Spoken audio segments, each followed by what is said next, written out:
Over 3,300 years ago, long before your morning alarm ever dared to interrupt your dreams, you find yourself standing at the edge of another world entirely. The sky above ancient Egypt is only just beginning to pale, a faint wash of blue stretching over the horizon as the sun prepares its slow, deliberate rise.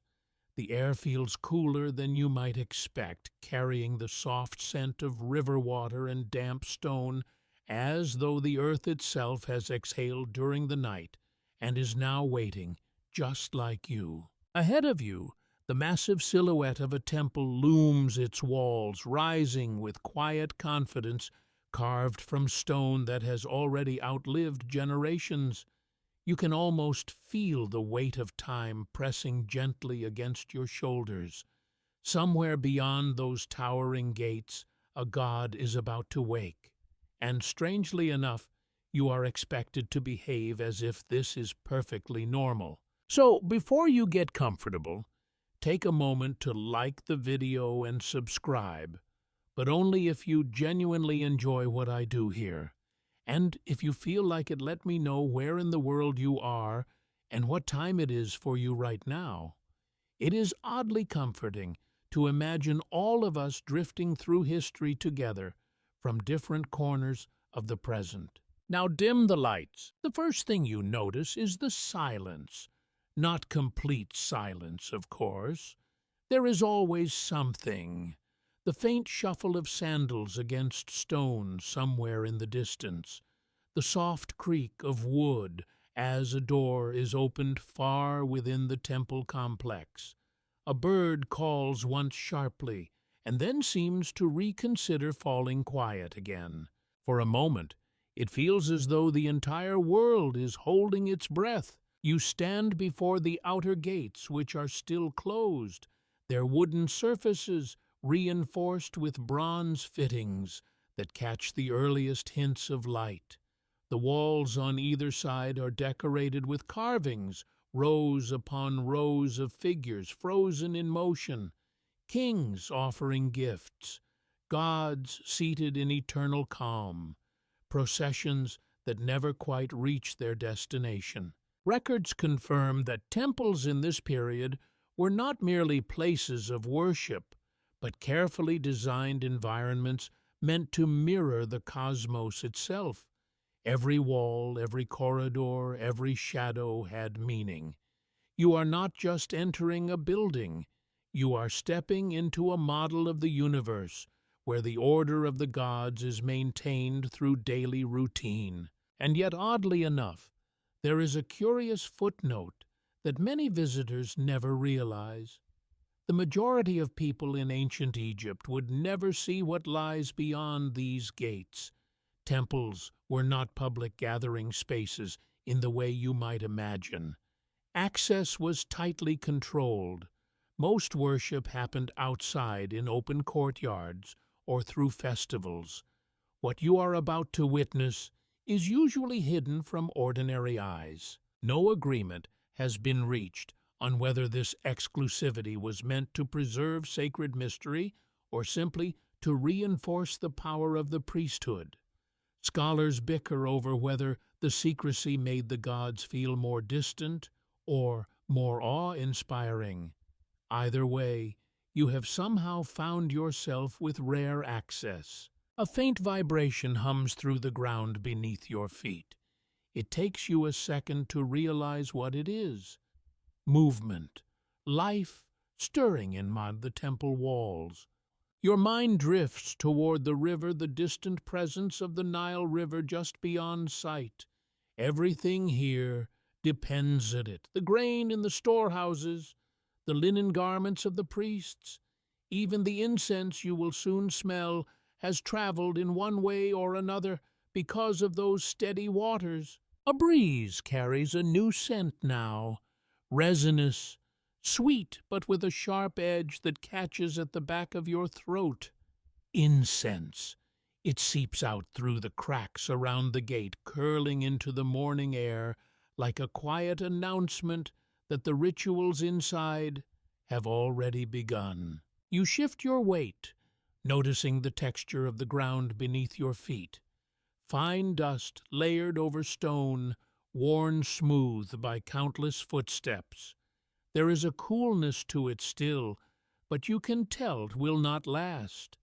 The sun is patient, but it is also relentless. In your ears the echo changes into something more deliberate. A rhythmic sound, faint at first, not quite music, not yet. Perhaps a sistrum being tested, its metal loops trembling softly. Perhaps the low murmur of voices reciting words that have been spoken in exactly the same way for generations.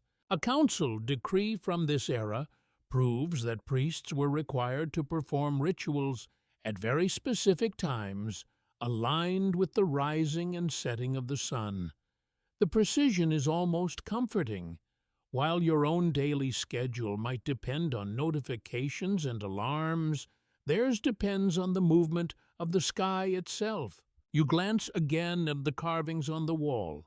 One figure stands out, a god with the head of a falcon, eyes sharp and unblinking. Horus, though no one here would need the name explained. His gaze seems to follow you not in a threatening way, but with a kind of calm expectation, as though he already knows you are here. One scandalous aside that rarely makes it into polished museum descriptions is the temple staff sometimes treated these divine images with a surprising degree of practicality. Statues could be moved, repaired, even scolded if rituals were disrupted. The line between reverence and routine was thinner than you might think. Still standing here, it does not feel routine at all. The gates begin to move. It starts with a low groan, the sound of wood shifting against stone. Then slowly, deliberately, they part just enough to reveal a narrow opening. A figure appears in the gap, a temple attendant, head-shaved linen garment hanging in clean, simple lines. His expression is neutral, but his eyes flick over you, briefly assessing. You are not supposed to be here, and yet somehow you are allowed. He gestures a small movement of the hand, inviting you inside. As you step forward, the air changes immediately. Cooler, denser. The scent of incense is stronger now, layered with something else. Oil, perhaps, or the faint sweetness of crushed flowers used in offerings. Behind you, the world of open sky and waking birds begins to fade. Ahead, the temple stretches inward, a sequence of spaces growing darker, more enclosed, more sacred with every step. The light of dawn lingers at your back, but it will not follow you far. For now, though, you pause just inside the threshold, letting your eyes adjust, letting your senses settle. You have crossed into a place where gods are treated like kings, where every action is both practical and symbolic, where the boundary between the human and the divine is maintained through ritual repetition and an astonishing attention to detail. And this is only the beginning. The moment your eyes adjust, the scale of the place begins to reveal itself in quiet layers. What first seemed like a single threshold now stretches into a sequence of spaces, each one guiding you deeper, more deliberately, away from the ordinary world you left behind. The air feels heavier here, not unpleasant, just full, as if every breath carries traces of past rituals. Ahead of you rise the pylons, those immense stone towers that flank the entrance like silent guardians. They are taller than you expected, their surfaces covered in carvings that catch the dim light in subtle ways. Scenes of triumph offerings and divine encounters unfold across them, each figure posed with a precision that feels almost ceremonial, even in stillness. For a moment, it feels as though you are walking into a story that has already been told countless times. Records confirm that temple pylons were designed to represent the horizon, the place where the sun rises and sets, symbolizing the boundary between worlds. As you pass between them, you are not just moving forward physically, you are crossing from chaos into order, from the unpredictable outside into a carefully controlled universe where everything has its place. The stone beneath your feet shifts slightly in texture, becoming smoother, more worn. Generations of sandaled feet have passed this way, each one leaving behind a faint trace of presence. You can almost imagine the rhythm of those steps, the quiet discipline of people who knew exactly where they were allowed to go, where they were not. Oddly enough, a curious footnote suggests that the towering pylons were sometimes brightly painted in colors that would seem almost startling to modern eyes. Reds, blues, and golds once covered these surfaces, turning what now feels solemn into something far more vivid. It is strange to picture this space not as muted stone, but as a place alive with color, almost theatrical in its display. Your hand brushes lightly against the wall as you move, and the stone is cool, holding the memory of the night. There is a faint roughness where the carvings deepen the edges of hieroglyphs, still sharp despite the passing centuries. The sensation grounds you, reminding you that this place is not just symbolic. It is physical, solid, and very real. No agreement has been reached on whether visitors like you would have interpreted these carvings as literal history or as something more mythic. Scholars bicker over whether the line between storytelling and record-keeping was ever clearly defined. Perhaps it did not need to be. Perhaps meaning was meant to exist in both spaces at once. The attendant who lets you in moves ahead without looking back, his pace steady, unhurried. You follow, careful not to disturb the quiet rhythm that seems to guide everything here. There is a faint echo now, your footsteps answering themselves, as the walls rise higher and the space narrows slightly. In your ears the sound shifts again, a low murmur, more distinct this time. Voices, though you cannot make out the words.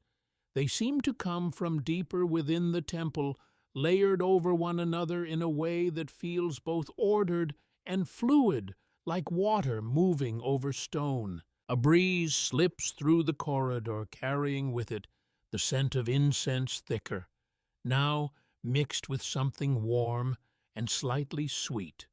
Oil, perhaps, or the residue of offerings prepared earlier.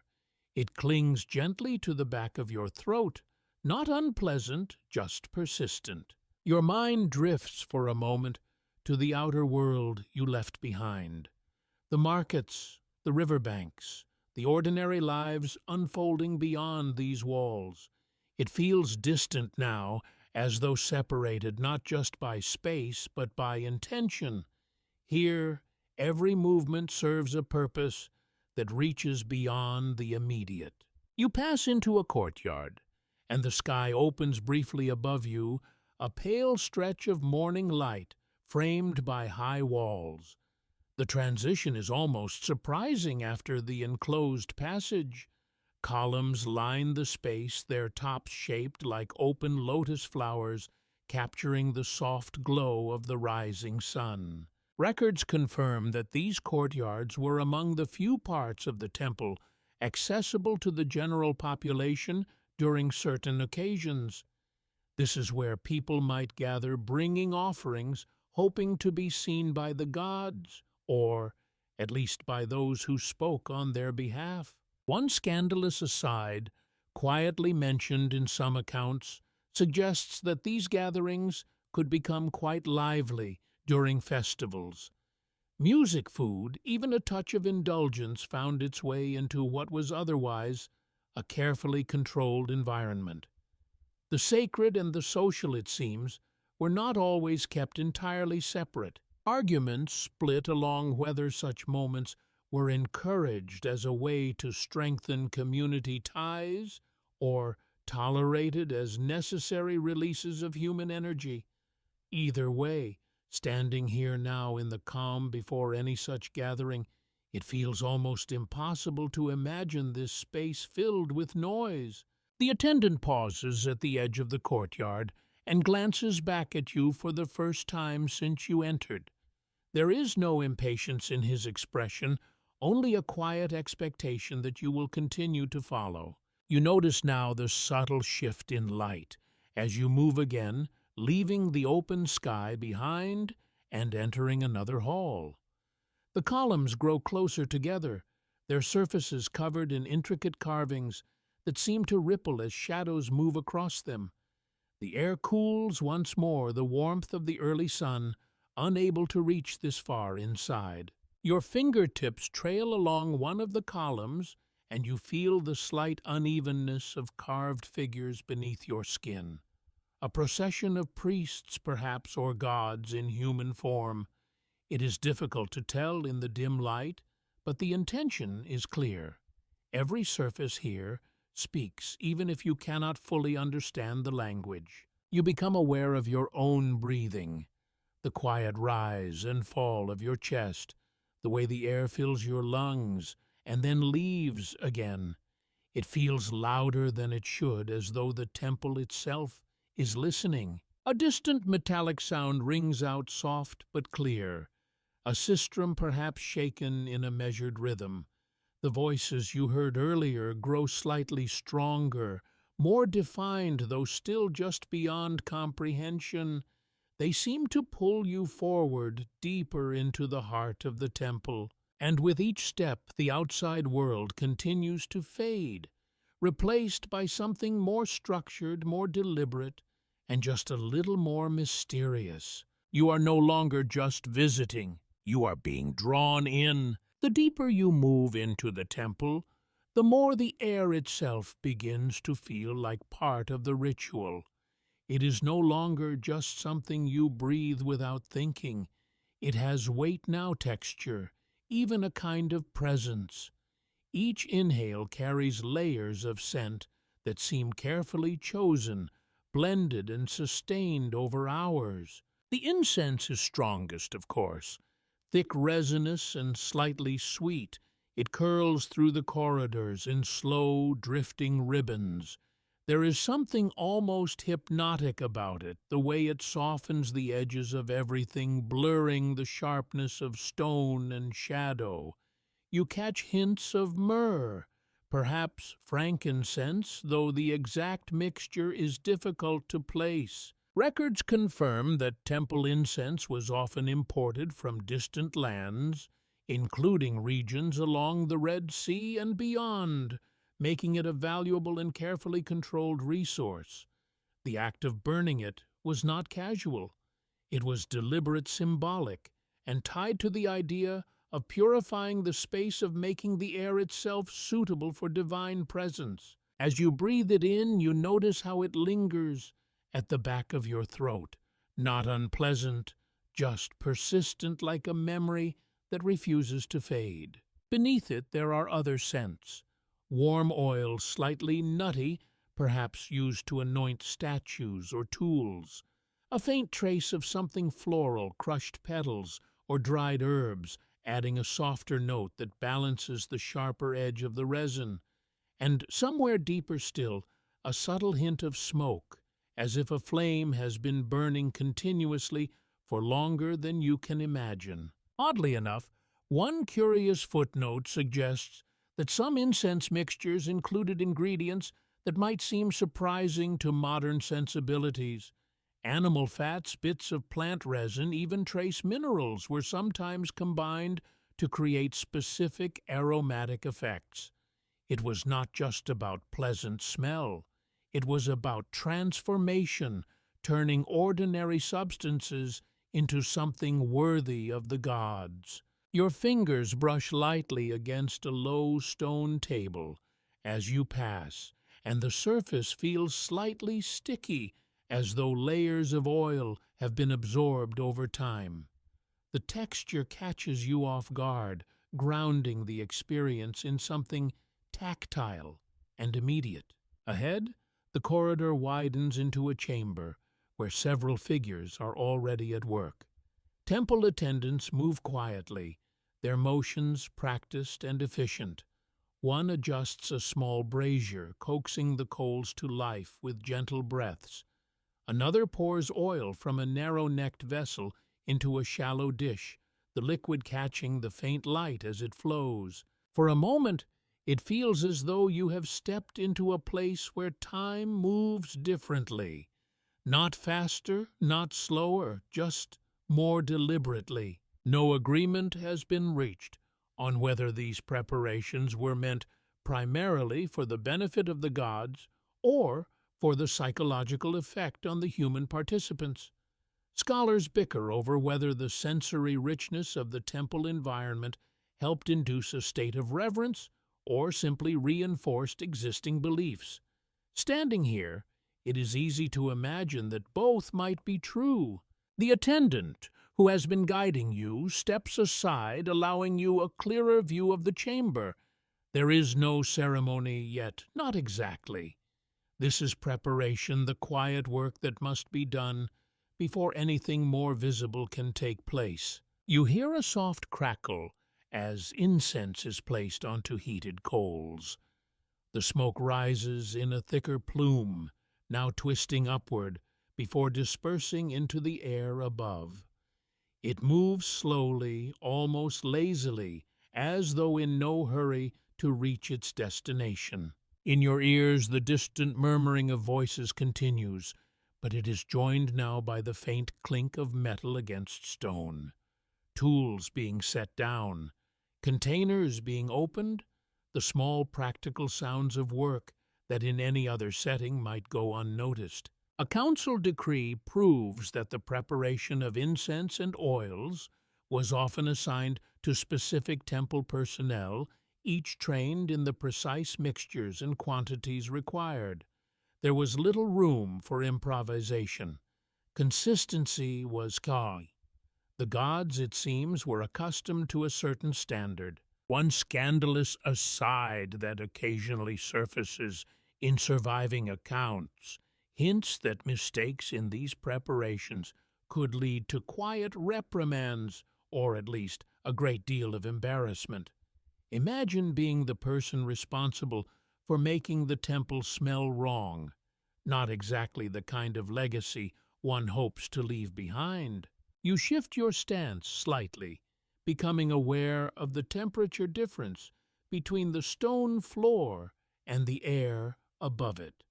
The ground remains cool, holding on to the night, while the air grows warmer with each passing moment as braziers burn and bodies move through the space. Your mind drifts just briefly to the idea of scent as memory, how certain smells can transport you instantly to another place, another time. Here in this temple, those associations are being carefully constructed, repeated day after day, until they become inseparable from the idea of the divine. Arguments split along whether this sensory conditioning was intentional in the way we might understand it today. Did the priests consciously use scent to shape perception, or was it simply a tradition that evolved over time? The answer, like so many things here, remains just out of reach. A figure passes close by, carrying a shallow tray filled with small cones of incense. As he moves, the scent intensifies, briefly wrapping around you before drifting away again. You watch the careful way he handles the tray, each movement controlled as though even the act of carrying is part of a larger ritual. For a moment, it feels as though you are not just observing, but becoming part of the environment yourself. Your presence adds to the warmth, to the subtle shift in air currents, to the faint layering of sound. And yet, no one speaks to you. No one acknowledges you beyond the initial gesture that allowed you to enter. You are here, but you are also slightly outside, a quiet witness, moving through a world that does not quite belong to you. The smoke thickens slightly as more incense is added, and the chamber takes on a hazy quality. Light filters through it in soft beams, illuminating particles that drift slowly downward. It is almost mesmerizing. You take another breath deeper this time and let it out slowly. Somewhere ahead beyond this chamber, the true heart of the temple waits, the place where the god resides, where the rituals you are only beginning to glimpse will reach their full expression. For now, though, you remain here surrounded by scent and quiet motion, suspended in the gentle unfolding of preparation. And the longer you stand, the more natural it begins to feel. The chamber gradually reveals a quieter layer of life, one that hums beneath the incense and ritual without ever demanding attention. If you listen closely beyond the crackle of coals and the soft murmur of preparation, you begin to notice a different rhythm, slower, steadier, almost invisible unless you know where to look. Your gaze drifts to the edges of the room where the light fades into softer shadow. There figures move with a kind of practiced subtlety. Not priests, at least not in the formal sense. Their linen garments are simpler, their gestures less ceremonial but no less essential. A woman kneels near the base of a column, carefully wiping away a thin layer of dust with a cloth that has already seen long use. Her movements are unhurried, almost meditative. Each stroke follows the carved lines of the stone, as though she is tracing the shapes rather than cleaning them. Records confirm that temples relied on a wide range of workers beyond the priesthood, including cleaners, porters, cooks, and maintenance staff who ensured that everything functioned smoothly.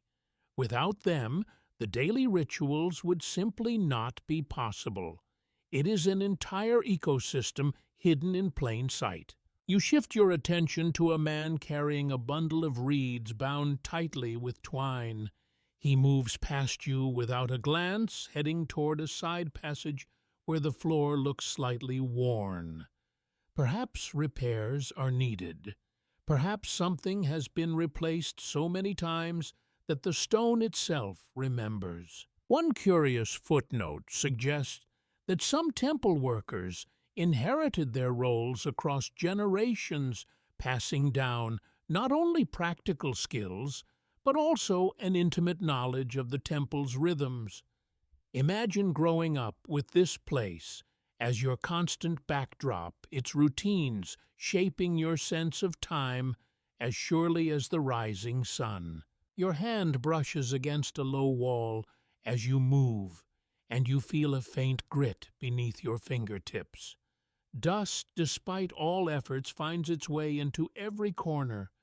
It settles quietly, waiting to be noticed, waiting to be cleared away again.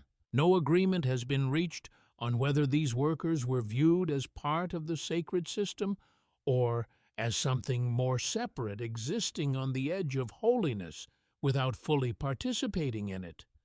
Scholars bicker over their status, their privileges, and the extent to which they were allowed to witness the more private rituals.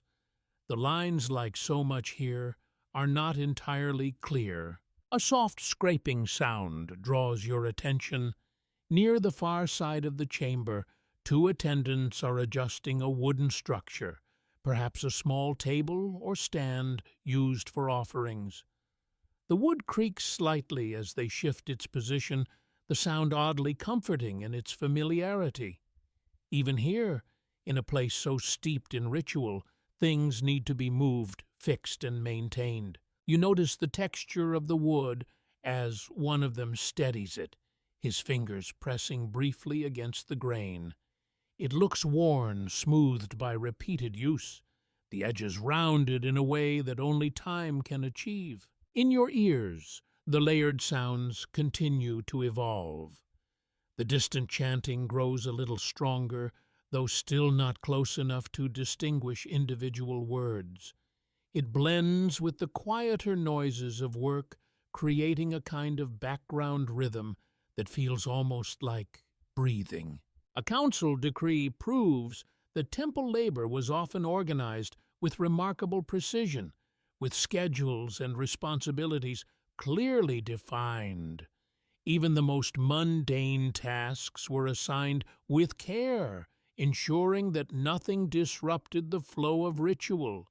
It is efficiency, but with a spiritual purpose. One scandalous aside, quietly hinted at in some accounts, suggests that not all workers were equally devoted. There are whispers of shortcuts taken corners cut when supervision was lax. It is a strangely human detail, a reminder that even in the shadow of the gods, people remain people. You take a few steps further, and the air shifts again, carrying a faint hint of something fresh. Herbs perhaps recently crushed or prepared for use.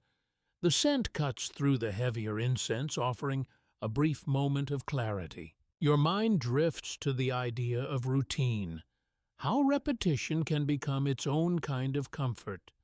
Here in this temple, the same tasks are performed day after day, year after year. The same floors swept, the same objects cleaned, the same pathways walked. Arguments split along whether this repetition was experienced as a burden or as a form of quiet devotion. Did these workers find meaning in the constancy, or did they simply endure it? Perhaps the answer changed from one person to another, from one day to the next. A young attendant passes close by, carrying a small basket filled with what looks like folded cloth.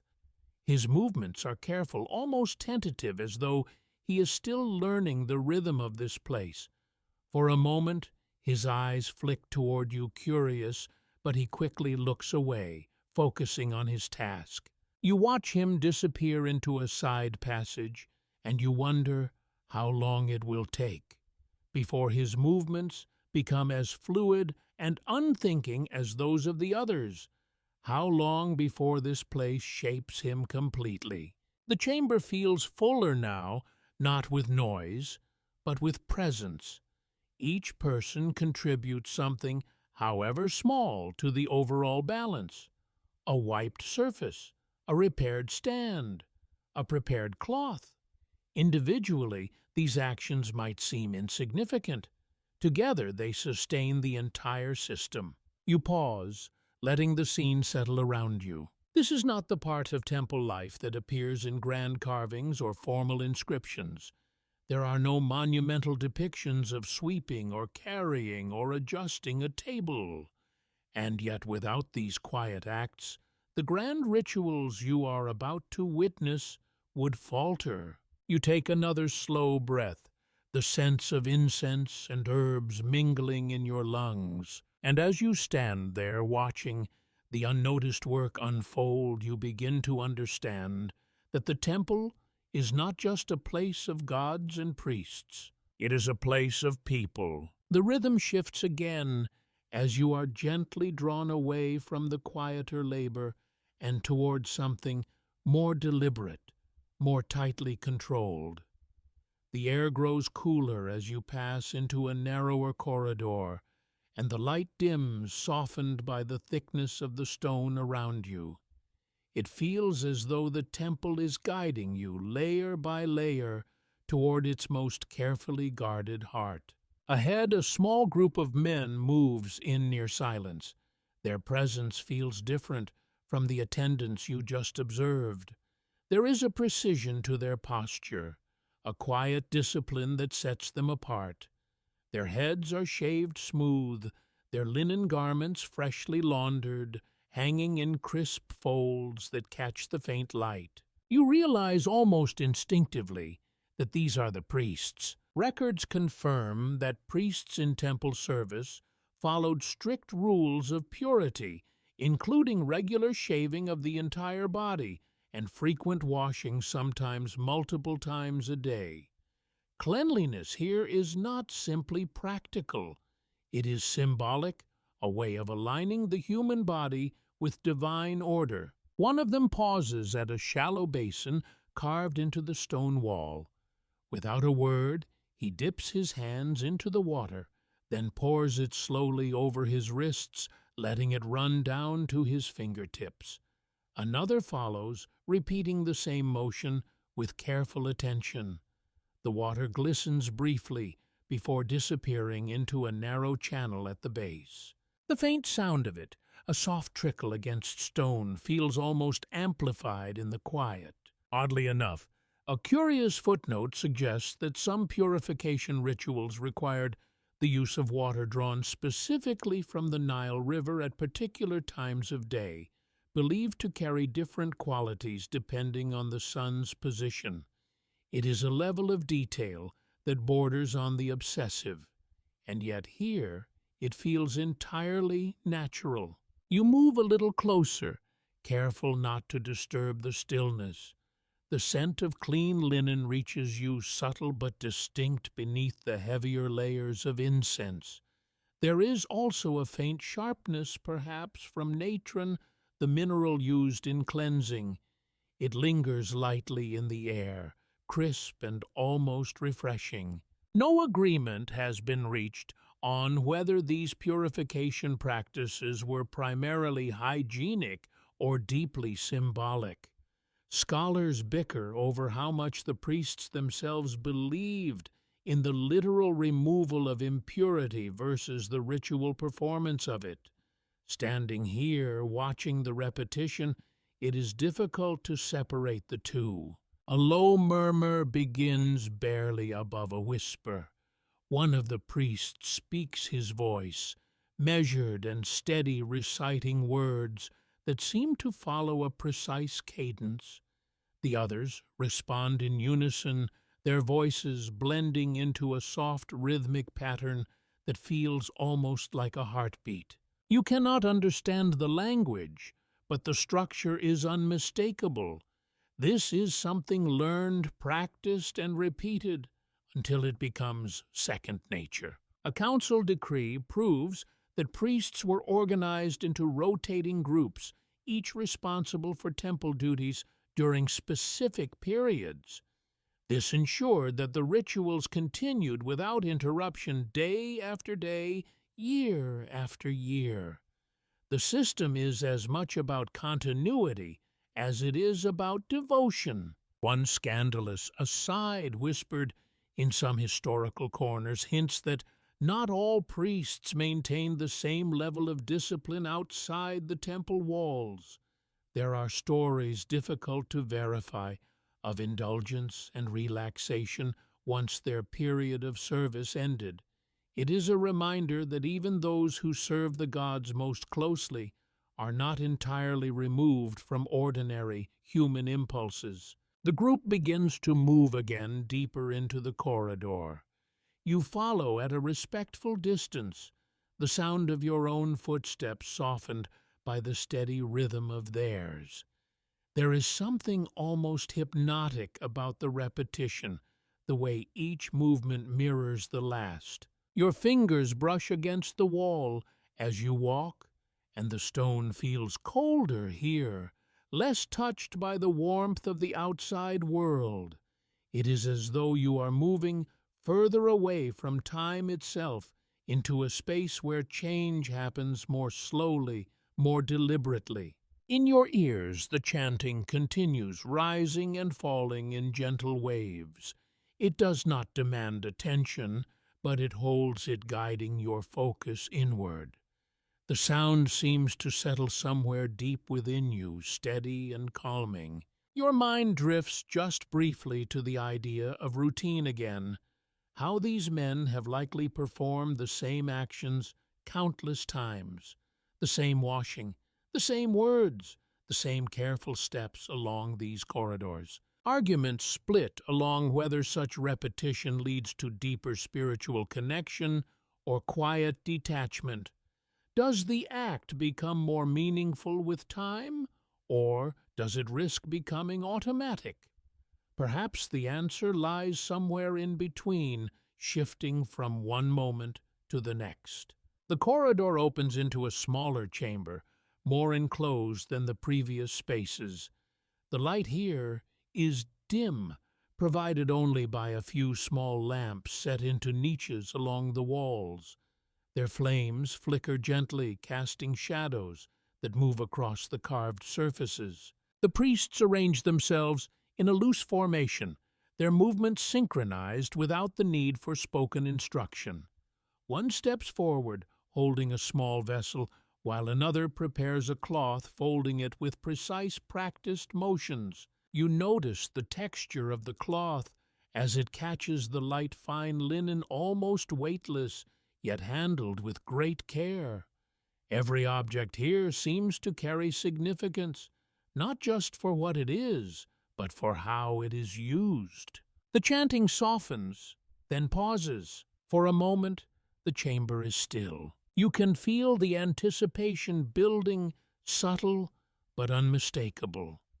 Something is about to begin.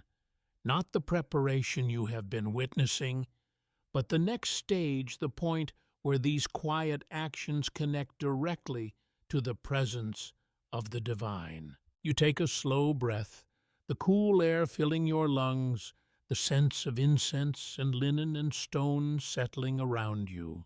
And as you stand there on the edge of this transition, you realize that everything you have seen so far has been leading to this moment.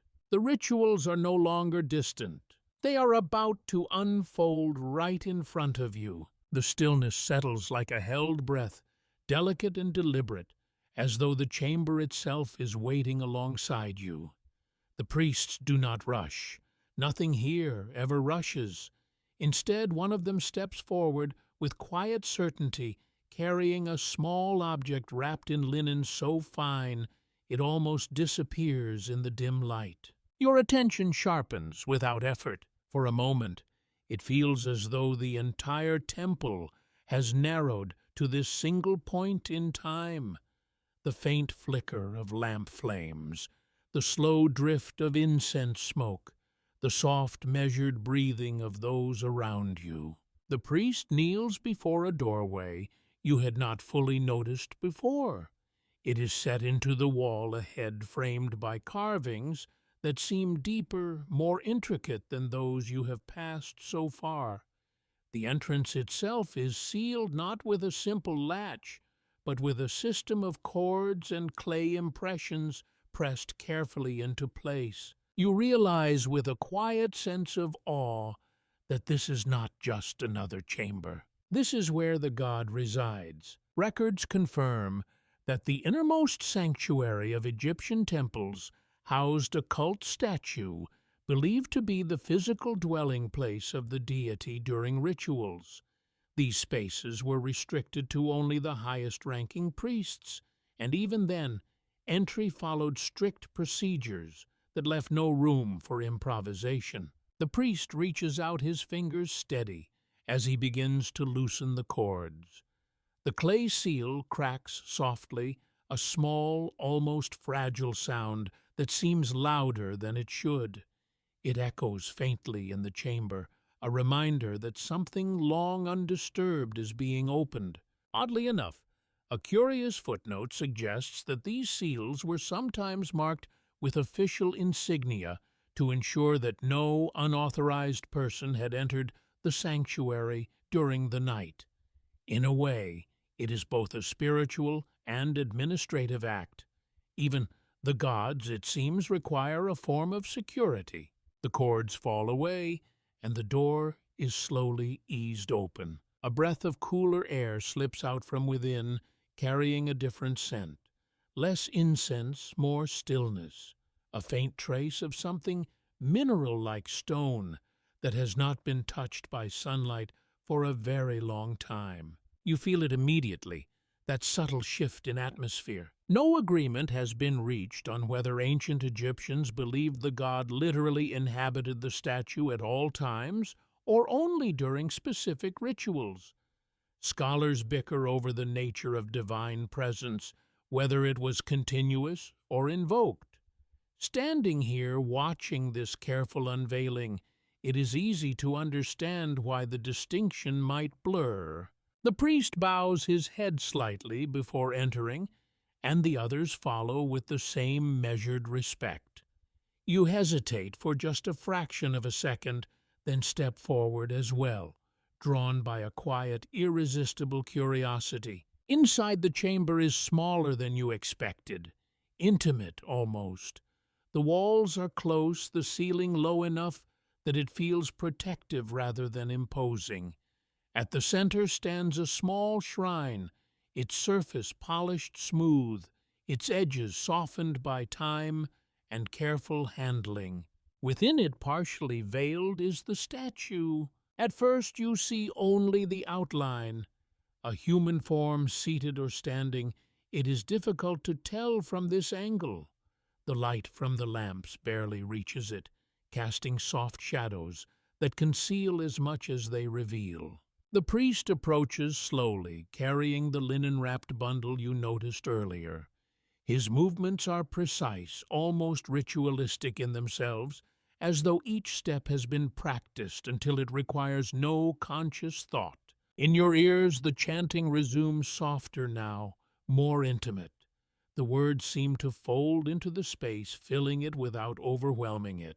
A council decree proves that the daily awakening of the god was one of the most important rituals performed in the temple, believed to maintain cosmic balance and ensure the continued order of the world. It is a responsibility that extends far beyond this small room. One scandalous aside, mentioned only in passing in some texts, hints that the statue itself was not always made of the most extravagant materials.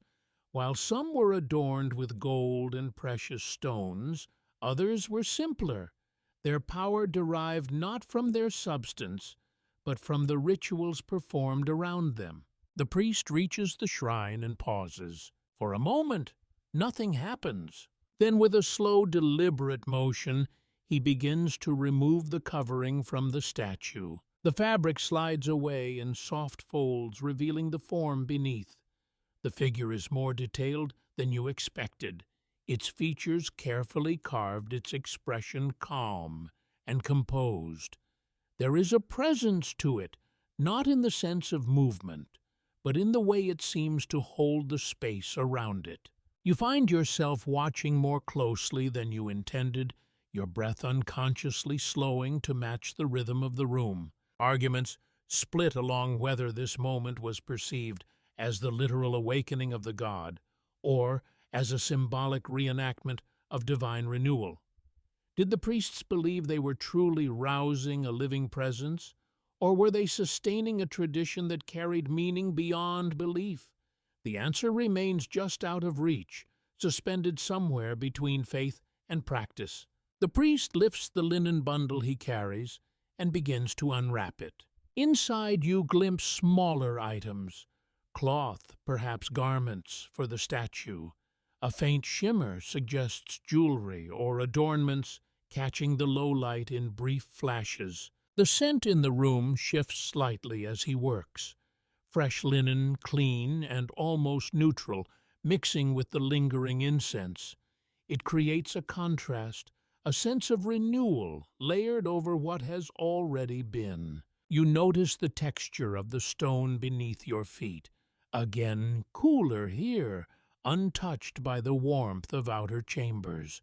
It grounds you, reminding you that despite the ritual unfolding, you are still standing in a physical place. The chanting grows just a little stronger, rising and falling, and in gentle waves that seem to guide the priest's movements.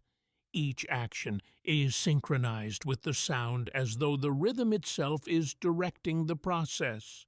For a moment, it feels as though time has slowed. Not stopped, not frozen, just stretched, allowing each detail to unfold fully before the next begins. You watch as the priest prepares to begin the next stage, the careful dressing and presentation of the statue, the act that transforms it from a carved figure into something more. And as you stand there in the quiet heart of the temple, you realize that you are witnessing something both deeply human and profoundly mysterious. A daily act, and yet never quite ordinary. The priest's hands move with a calm precision that feels almost rehearsed by the temple itself. Each motion is steady, unhurried, guided by something deeper than simple habit. You remain still watching as the next stage begins the quiet transformation of the statue into a presence that feels somehow awake. The linen wrappings are unfolded one by one, revealing layers of carefully prepared items. Fine cloth, soft and pale, catches the low light as it is lifted. A faint scent rises from it, clean and dry, like fabric stored with intention rather than neglect. For a moment, it feels as though you are witnessing someone being dressed for an important occasion. Records confirm that the daily ritual included washing clothing and adorning the cult statue, treating it as though it were a living embodiment of the god. The process was not symbolic alone. It was enacted as a real service, as if the deity required care in the same way a king might. The priest reaches forward and gently wipes the surface of the statue with a damp cloth. The motion is slow, almost reverent, as though each touch carries meaning beyond the physical.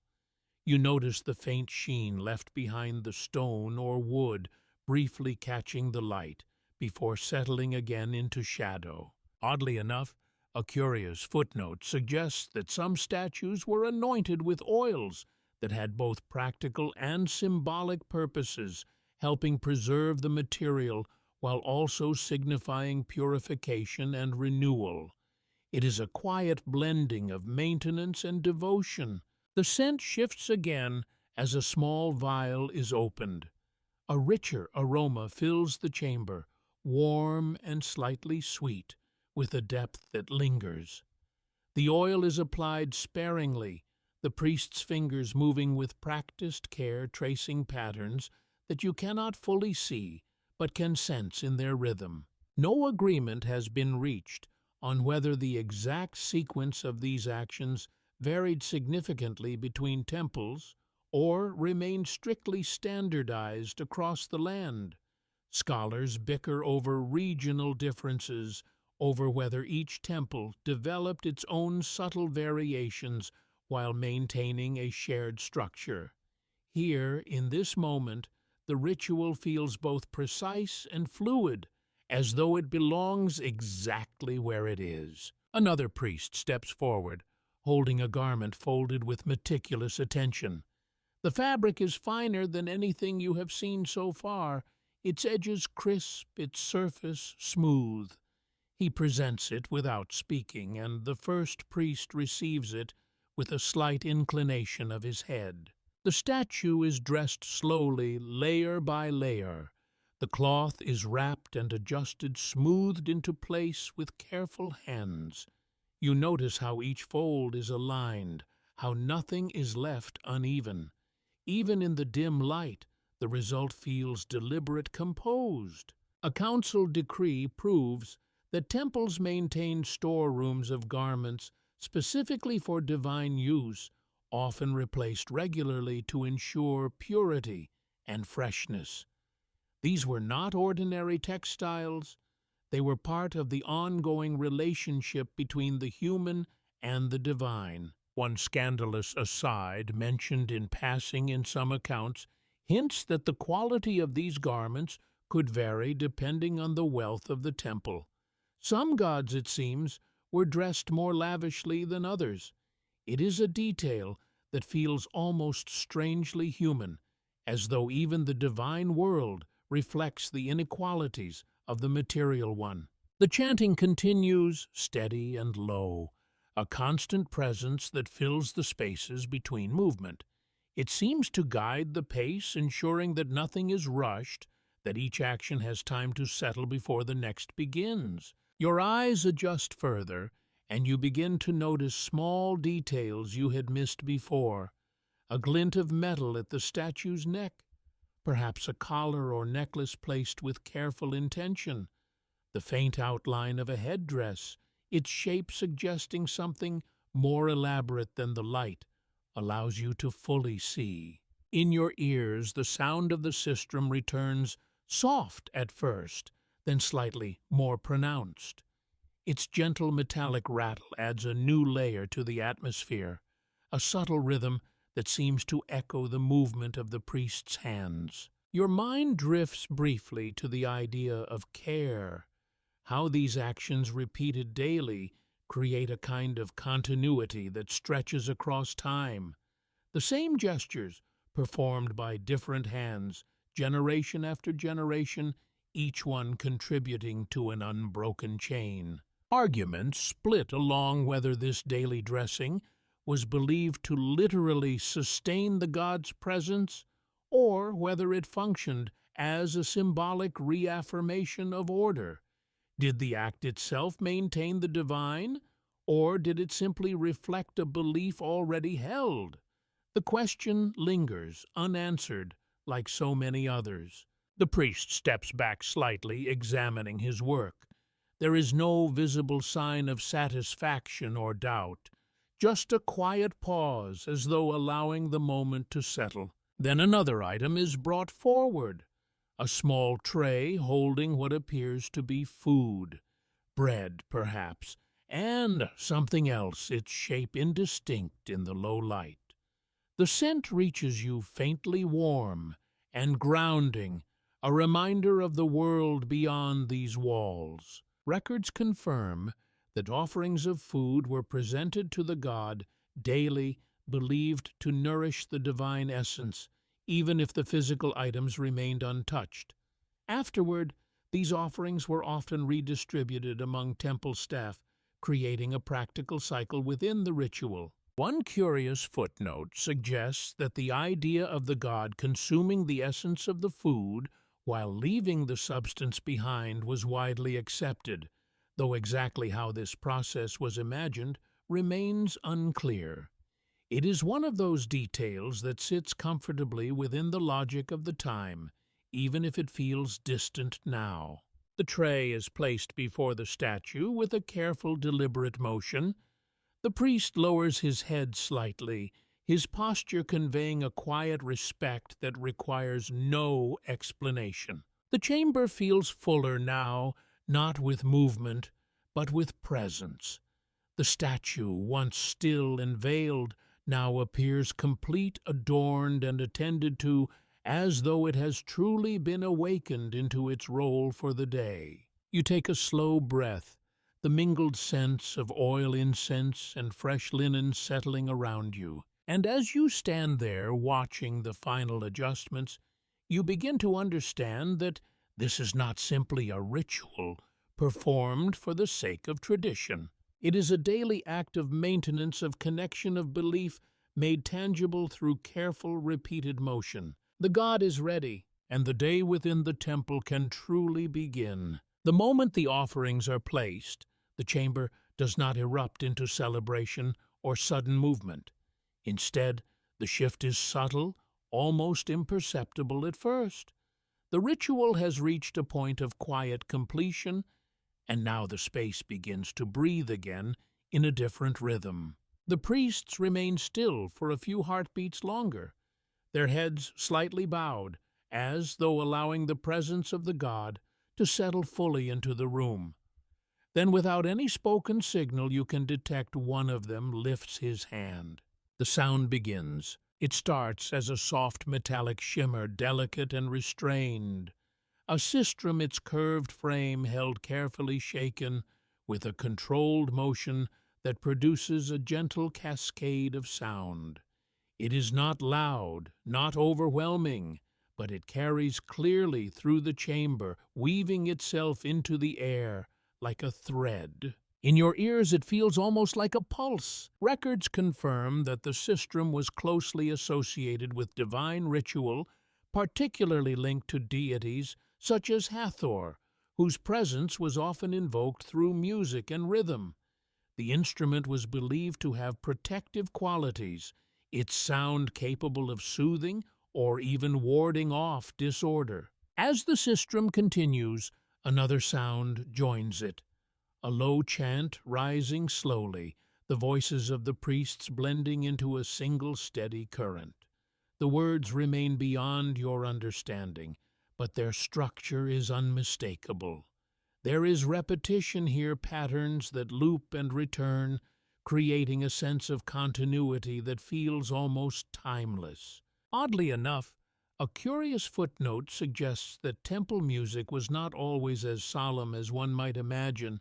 Certain rituals included livelier rhythms, even moments of what could be described as joy, though always within carefully defined boundaries.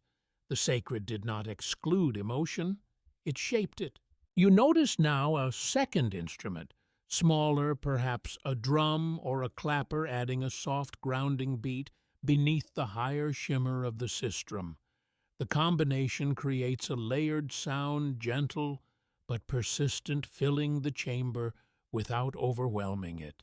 Your chest rises and falls in time with it before you even realize what is happening. No agreement has been reached on whether these musical elements were intended primarily to please the god or to guide the human participants into a particular state of mind.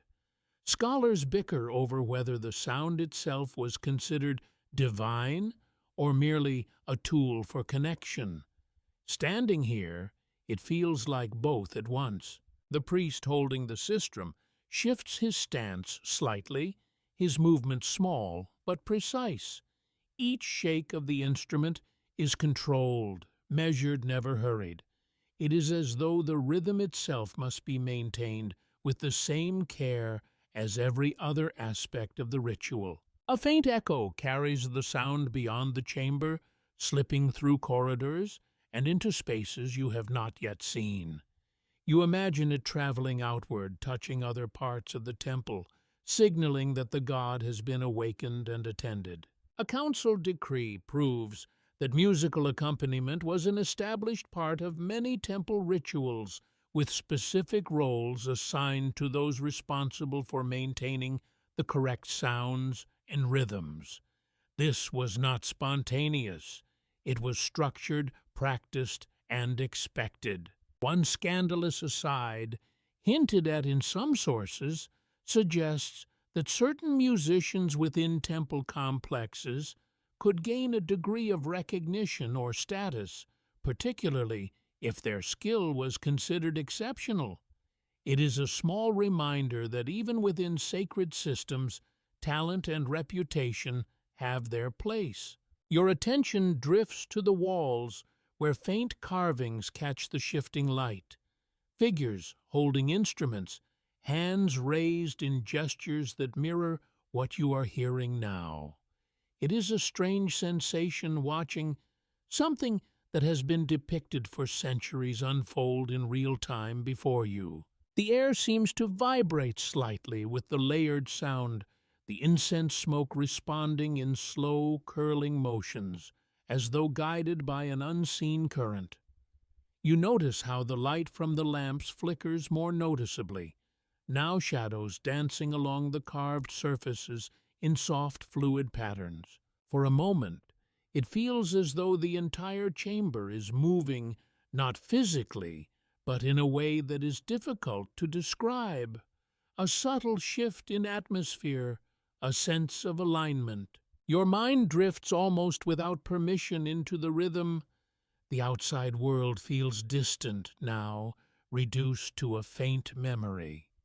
Here, there is only the steady sound, the soft light, the presence of the statue, and the quiet concentration of those around you. Arguments split along whether this immersive quality was an intentional aspect of temple design or a natural result of combining sound, scent, and movement in a confined space.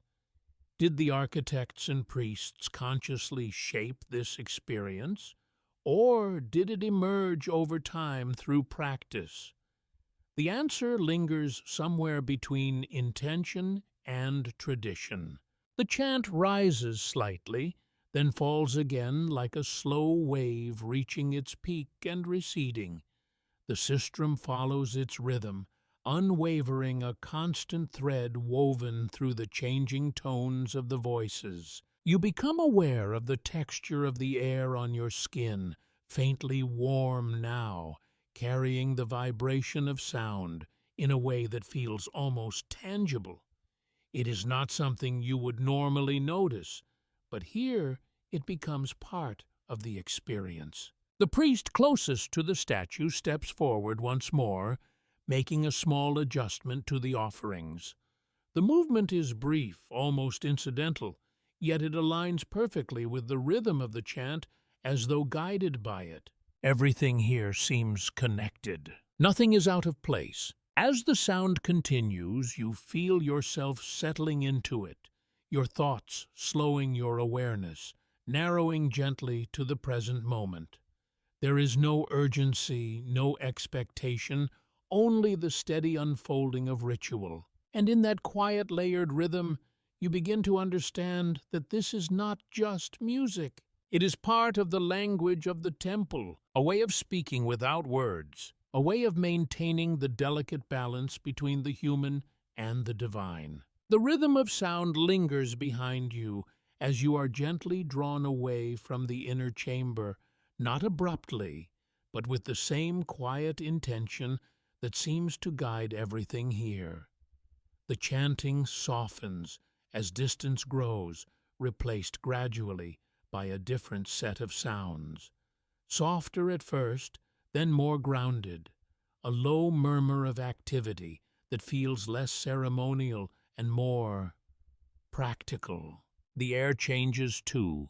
The thick resinous incense begins to thin, replaced by something warmer, heavier, and unmistakably familiar. Food. The scent reaches you in layers. Freshly baked bread, slightly sweet and earthy. Something roasted, perhaps, carrying a faint smokiness. And underneath it all, the steady, comforting smell of grain. For a moment, it feels as though you have stepped out of a ritual and into a living organism. You follow a narrow passage that opens into a broader space, lower in ceiling but wider in scope. Here, the light is brighter, drawn from small openings high in the walls, where the morning sun has begun to assert itself. It falls in angled beams, illuminating suspended dust and curling steam alike.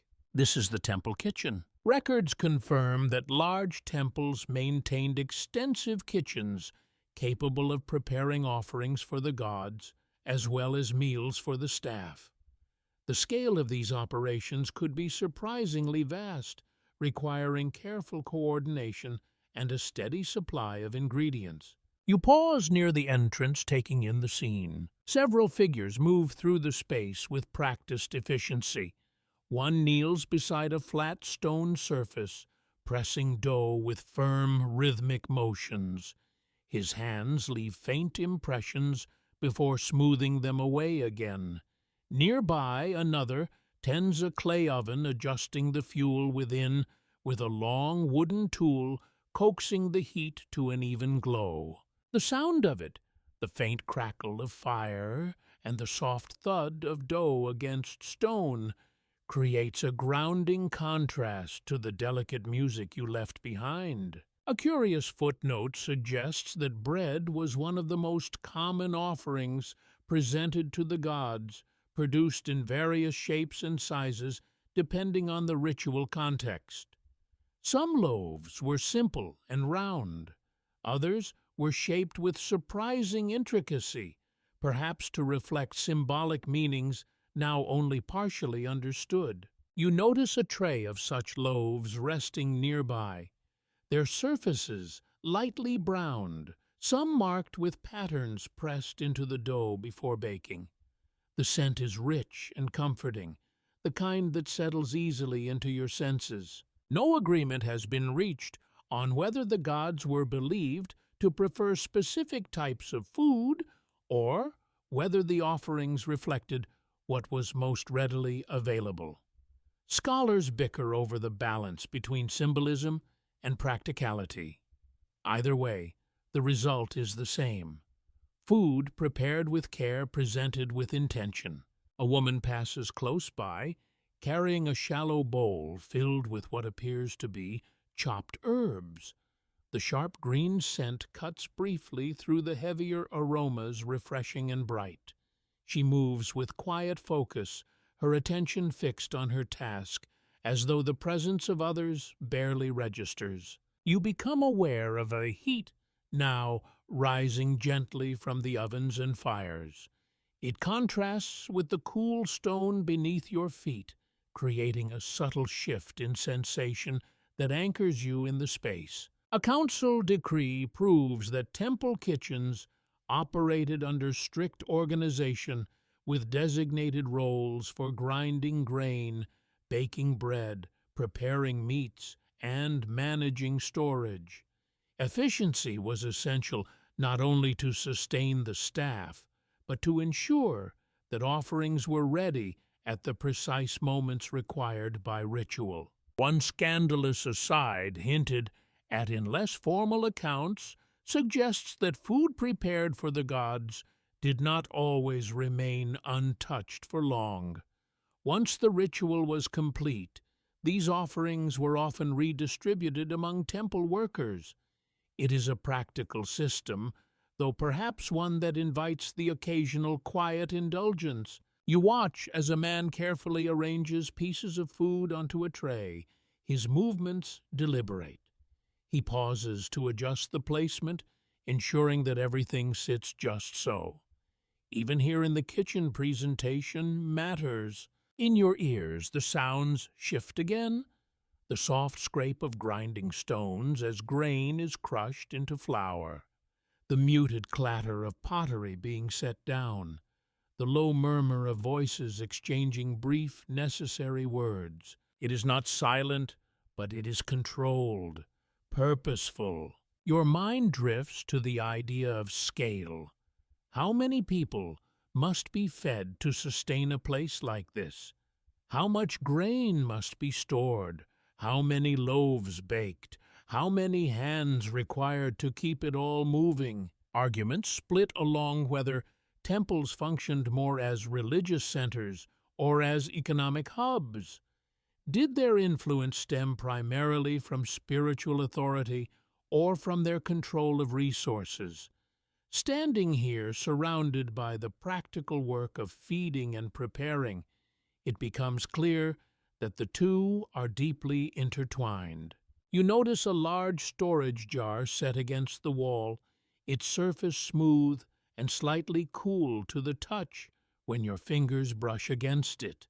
The lid is sealed, perhaps containing oil or grain, preserved carefully for future use. Nearby, a younger worker struggles slightly with a heavy sack, adjusting his grip before managing to lift it onto a low platform.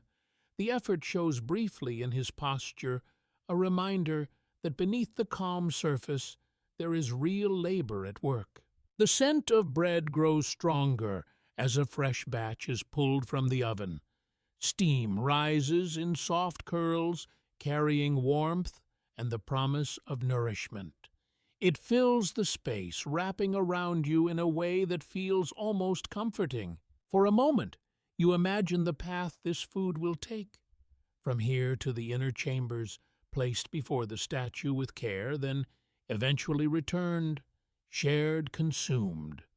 A cycle that repeats day after day. And as you stand there watching the quiet efficiency of the kitchen, you begin to understand that this too is part of the temple's rhythm, not separate from the sacred, but woven directly into it. The warmth of the kitchens lingers with you as you move on, though it gradually softens, replaced by a cooler, more measured stillness. The passage ahead narrows again, and the sounds of grinding grain and crackling ovens fade into the background, leaving behind a quieter kind of activity. The air feels drier here. There is less scent of food, less smoke, and more of something neutral. Dust, perhaps, or the faint, clean smell of stored goods kept carefully sealed away from time and decay. You follow the corridor as it bends slightly, then opens into a series of adjoining rooms. At first glance, they seem almost empty. Wide spaces lined with large containers, their shapes rounded and solid, standing in quiet rows like silent sentinels. Then your eyes adjust. These are storehouses. Records confirm that temples in ancient Egypt maintained extensive storage facilities for grain oil, textiles, and valuable goods. These reserves were not only for ritual use, but also served as a form of economic stability, ensuring that the temple could sustain itself and its workers through changing seasons. You step inside one of the rooms, your footsteps echoing softly against the walls. The floor beneath you is smoother here, worn by the careful movement of goods rather than the steady flow of people. It feels deliberate, as though even the act of walking has been shaped by purpose. A row of large clay jars stands along one wall, each sealed with a fitted lid. You reach out your fingers, brushing the surface of one. It is cool, slightly rough, with faint markings etched near the top. Symbols perhaps indicating contents or origin. Oddly enough, a curious footnote suggests that some storage jars were labeled with remarkable precision, detailing not only what they contained, but also when they were filled and who was responsible. It is an early form of accountability, quietly embedded in the daily workings of the temple. Across the room, a pair of workers moves carefully between the containers. One lifts a lid, just enough to peer inside, while the other holds a small tablet, making a note with deliberate strokes. Their movements are slow, methodical, as though each action must be confirmed and recorded. No agreement has been reached on whether the level of organization within temple storehouses was consistent across all regions or varied depending on local administration. Scholars bicker over the efficiency of these systems, some suggesting they were highly advanced, others arguing they were prone to human error. Watching this careful inspection, it is easy to imagine both possibilities coexisting. A council decree proves that temples often controlled large portions of agricultural land, receiving harvests as offerings or taxes. These goods flowed into spaces like this, where they were measured, stored, and redistributed as needed. One scandalous aside, quietly hinted at in certain accounts, suggests that the abundance stored here occasionally tempted those responsible for its management. Small discrepancies, missing quantities, subtle adjustments to records. Nothing dramatic, but enough to remind you that where there is wealth, there is always the potential for quiet mischief. You move deeper into the storage area, noticing how the light shifts as you go. Small openings near the ceiling allow thin beams of sunlight to enter, illuminating particles of dust that drift lazily in the air. The effect is almost serene, as though time itself has slowed within these walls. Your hand trails along another jar, and you feel a faint indentation where the clay was shaped by hand. It is a small detail, but it connects you to the person who made it, someone who likely never imagined that their work would still be part of a functioning system years later. In your ears, the sounds are minimal now. The soft scrape of a lid being adjusted, the quiet murmur of the two workers as they confirm their counts, the distant echo of activity from other parts of the temple barely reaching this far. Your mind drifts to the idea of accumulation, how each jar, each bundle, each folded textile represents not just material goods, but labor. Fields tended crops, harvested items crafted and transported, all of it converging here in these quiet rooms. Arguments split along whether temples functioned as stabilizing forces in the economy or as institutions that concentrated wealth and power in the hands of a few. Did they protect communities by storing surplus, or did they control resources in ways that reinforced hierarchy? The answer, like so much else, seems to depend on where you stand. You notice a stack of woven baskets in one corner, their surfaces slightly worn but still sturdy. They smell faintly of dried reeds, a softer, more organic scent compared to the clay and dust around them.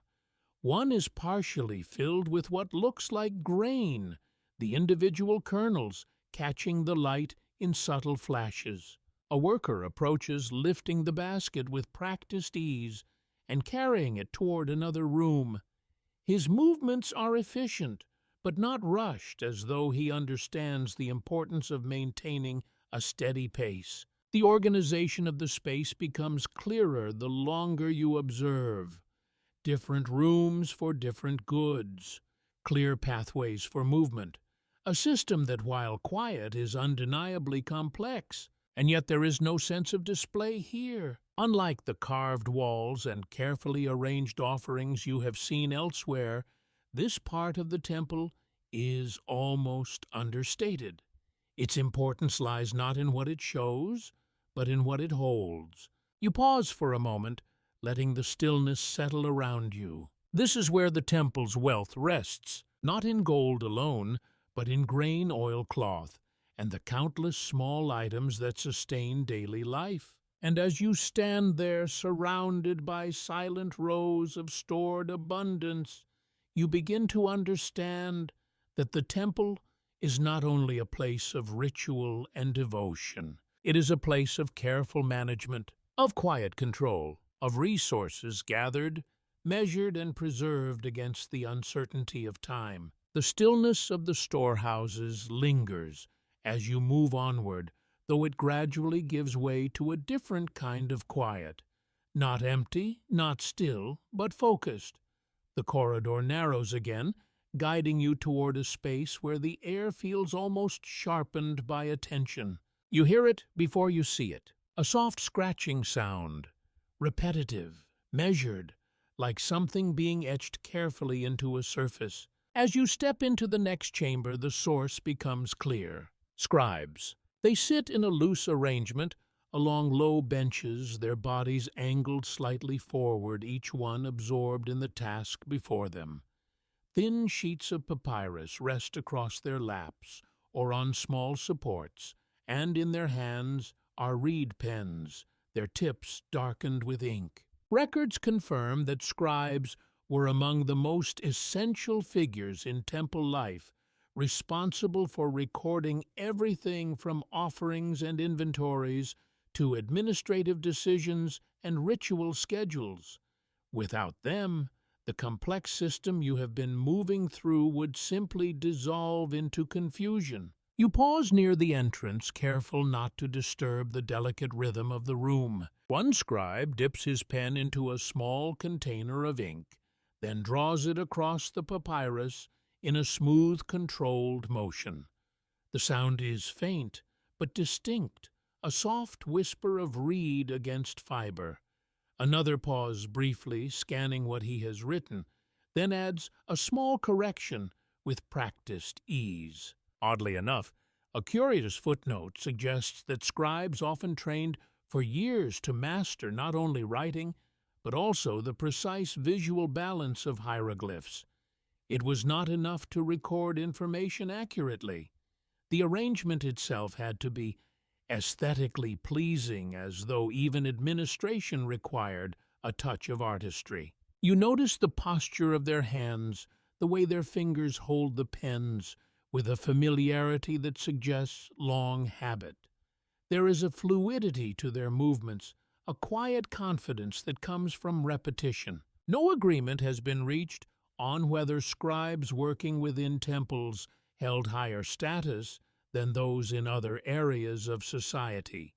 Scholars bicker over their relative importance, though it is clear that their role here carries a certain weight. They are not simply writing, they are maintaining order. A council decree proves that temple records could include detailed accounts of incoming goods distributions and even labor assignments, ensuring that every aspect of the temple's operation was tracked and accountable. It is a system that relies heavily on memory, but even more on documentation. One scandalous aside, hinted at in fragments of surviving texts, suggests that scribes occasionally found themselves in positions of quiet influence. After all, those who control the records can shape how events are remembered. It is not difficult to imagine small adjustments, subtle omissions, or carefully chosen words altering the perception of reality. You shift slightly, becoming aware of the texture beneath your feet again. The floor here feels smoother, less worn by heavy movement, more by the steady presence of those who sit and work for long periods. The air carries a faint dry scent, papyrus ink, and perhaps a trace of dust that has settled over time. It is not unpleasant, just understated, a background note that fades into the overall atmosphere. In your ears, the sounds are minimal but persistent. The scratch of pens, the occasional soft murmur, as one scribe quietly confirms a detail with another. The faint rustle of papyrus being adjusted or set aside. Your mind drifts to the idea of permanence. How these marks once made become part of a record that can outlast the moment itself. A loaf of bread offered, a jar of oil stored, a name recorded, each one preserved in ink, given a kind of endurance that the physical object might not possess. Arguments split along whether these records were intended primarily for practical use or for a broader sense of legacy. Were they tools for daily management, or did they also serve as a way of ensuring that actions were remembered beyond the present? The answer, as always, seems to exist in both spaces. You notice a young apprentice sitting slightly apart from the others. His movements are slower, more deliberate, as though he is still learning the flow. He pauses, often comparing his work to that of an older scribe beside him, adjusting his strokes with careful attention. The older scribe glances over occasionally, offering a quiet correction or a subtle nod of approval. There is no overt instruction, just a steady transfer of knowledge through observation and repetition. One curious footnote suggests that literacy was a rare skill in ancient Egypt, and those who possessed it often held positions of respect and opportunity. To write was to participate in the structure of society in a way that few others could. You watch as a completed sheet is set aside, placed carefully on a small stack. The edges align neatly, each page resting atop the last, with a quiet sense of order. It is a simple act, but it carries weight. Another piece of the system recorded, another moment preserved. The light in the room shifts slightly as the sun rises higher outside. Thin beams filtering through high openings and catching the edges of the papyrus sheets. For a brief moment, the ink glistens faintly before settling back into its matte surface. You take a slow breath, letting the calm focus of the room settle around you. This is not the dramatic center of ritual, nor the visible abundance of the storehouses, and yet, without this space, without these careful hands and steady lines of ink, the entire temple would lose its structure. You stand quietly watching as another line is drawn, another record completed, and you begin to understand that here in this room of soft scratches and patient concentration, the temple remembers itself. The quiet scratch of reed on papyrus lingers in your ears as you step away, though it fades, gradually replaced by something less delicate and more expansive. The corridor widens, the ceiling lifts slightly, and the air begins to carry a different kind of weight. not the closeness of ritual, not the stillness of storage, but the subtle sense of something larger at work. It is not immediately visible. You do not see wealth laid out in glittering displays, nor do you hear proclamations of power. Instead, you begin to feel it in the structure itself, in the steady movement of people, in the organization of space, in the quiet confidence that everything here functions exactly as it should. For a moment, it feels as though the temple is breathing in a broader sense. You pass through a courtyard where a few figures stand in discussion, their voices low, their gestures measured. They are not priests, at least not in the ceremonial sense you have seen, but their posture suggests authority. Their linen is finer, their movements more deliberate, as though accustomed to being observed. Records confirm that temples in ancient Egypt were not only centers of worship, but also major economic institutions, controlling land, labor, and resources on a significant scale. What you are walking through is not just a sacred complex. It is an engine of administration. A man gestures toward the set of tablets held by another, his finger tracing a line, as though emphasizing a point. The second man nods, making a small mark with a stylus. The exchange is brief, efficient, and clearly part of an ongoing system of management. Oddly enough, a curious footnote suggests that some temples owned vast tracts of agricultural land worked by laborers who might never set foot inside these walls. Their harvests, however, would find their way here, becoming part of the carefully balanced flow of goods you have already glimpsed in the storehouses. You notice now the pathways that connect different parts of the temple, not random, not meandering, but structured in a way that allows movement without disruption. Workers pass through with baskets, jars, bundles of cloth, each one following a route that seems instinctive. No agreement has been reached on whether the temple's economic role developed intentionally as a means of consolidating power or evolved naturally from its religious importance. Scholars bicker over cause and effect, over whether devotion led to wealth or wealth reinforced devotion. Standing here, it feels less like a question and more like a cycle. The air carries a faint mix of scents, not as strong as the kitchen's, not as sharp as the incense. Instead, something more neutral, linen dust, a hint of oil.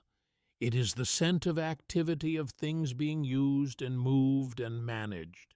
A council decree proves that temple administrations often maintained detailed oversight of labor forces, assigning tasks, tracking productivity, and ensuring that resources were allocated efficiently. It is a system that relies not only on belief, but on structure. One scandalous aside, whispered in certain accounts, suggests that the accumulation of wealth within temples could occasionally lead to tension with royal authority. When an institution controls enough land and labor, it begins to resemble a power of its own. It is an idea that lingers quietly beneath the surface here. You move closer to a shaded area where several individuals are seated around a low table. Small objects are arranged before them, tokens, perhaps, or measured samples of goods. One picks up a piece, weighs it in his hand, then sets it down with a slight adjustment. The texture of the table catches your attention as your fingers brush its edge. Smooth, worn, marked by years of use. It feels solid, dependable, like the system it supports. In your ears, the sounds are subtle, but layered. The soft murmur of conversation, the occasional tap of an object being placed down, the distant movement of footsteps passing through adjacent corridors. Your mind drifts to the idea of control, not in a harsh sense, but in the quiet, steady way that systems maintain themselves. Here nothing appears chaotic. Everything flows guided by rules that are rarely spoken aloud, but always followed. Arguments split along whether this level of organization benefited the wider population or primarily served the interests of those within the temple hierarchy. Did it provide stability or did it concentrate power? The answer, like so much else, depends on perspective. You notice a young worker standing at the edge of the group holding a small bundle of cloth. He waits patiently, shifting his weight slightly, until one of the seated men acknowledges him with a brief glance. Only then does he step forward, presenting his item for inspection. The exchange is brief, almost understated, but it carries a sense of importance. This is how the system continues, one action at a time, each one fitting into a larger pattern. A faint breeze moves through the courtyard, carrying with it a trace of the outside world. The distant presence of the Nile River, the life beyond these walls, the fields and villages that feed into this place. It reminds you that the temple does not exist in isolation. It is connected deeply. You take a slow breath, letting the atmosphere settle around you. This is not the most visible part of temple life, nor the most dramatic. There are no grand rituals here, no sacred unveilings, and yet, without this quiet management, without this steady flow of goods and decisions, everything else would falter. You stand for a moment longer watching as another small exchange takes place, another decision made, another piece of the system set into motion. And you begin to understand that the temple's power is not only in its connection to the divine, it is in its ability to organize the world around it. The quiet order of administration fades behind you as your path shifts once more, guiding you toward a space where the air feels softer, lighter somehow.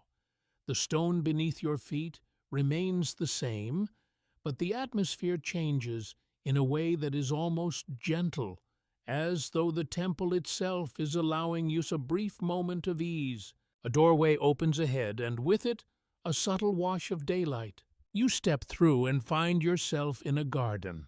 For a moment, it feels almost unexpected. After the enclosed corridors and carefully controlled interiors, this space opens outward, though still enclosed by high walls. The sky stretches above pale and calm, while the ground is arranged in neat sections of greenery. The scent reaches you first, fresh, clean, layered with the faint sweetness of growing plants and damp earth.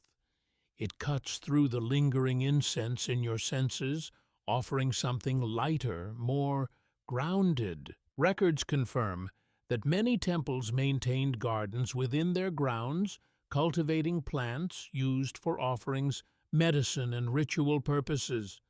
These spaces were not decorative alone. They were functional, carefully tended, and essential to daily operations.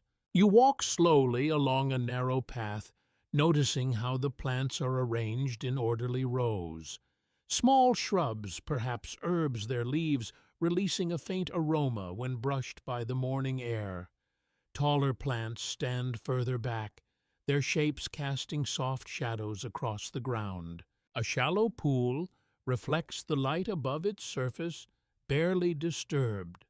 The water looks still, though you can see faint ripples near the edges where something has moved recently. A bird lands briefly on the rim, then lifts away again, its wings cutting softly through the air. Oddly enough, a curious footnote suggests that temple gardens sometimes included exotic plants brought from distant regions, valued not only for their practical use, but for the prestige they represented.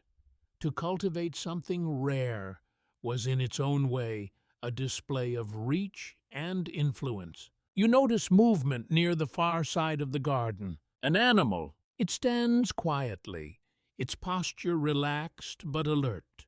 Perhaps an ibis, its long beak angled slightly downward, or a small cat moving through the shade with careful steps.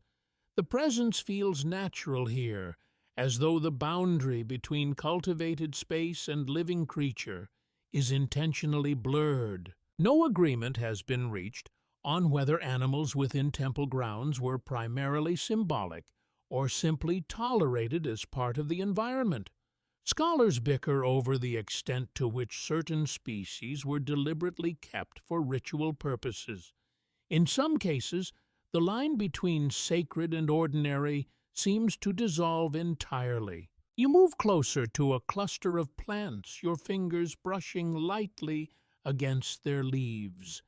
The texture is soft, slightly cool, carrying a faint moisture from the morning. The scent deepens as you touch them, releasing something sharp and green. A council decree proves that specific plants were required for certain rituals, their preparation and use carefully regulated to ensure consistency. Nothing here is random. Even the garden follows a plan. One scandalous aside, quietly hinted at in some records, suggests that temple gardens could occasionally become points of quiet contention. Access to rare plants, control over their distribution, even the assignment of those who tended them, could carry more significance than one might expect. You pause near the pool, watching as the surface settles again into stillness. The reflection of the sky wavers slightly, then smooths, creating a mirror that feels almost too perfect. In your ears, the sounds are different here. Softer, the faint rustle of leaves as a breeze moves through, the distant call of a bird, the subtle drip of water from somewhere unseen. Your mind drifts just briefly to the contrast between this space and the inner chambers you have left behind. There, everything was enclosed, controlled, directed inward. Here, there is a sense of openness even within the walls. Arguments split along whether temple gardens were designed to represent idealized natural spaces or to serve purely practical functions. Did they mirror a vision of order imposed on nature, or were they simply efficient sources of necessary materials? Perhaps, as with so much else, they were both. You notice a figure tending to one of the plots, kneeling as they adjust the soil around a plant. Their movements are careful, attentive, as though each small action contributes to a larger balance. The scent of damp earth rises slightly as they work, grounding the space in something immediate and real.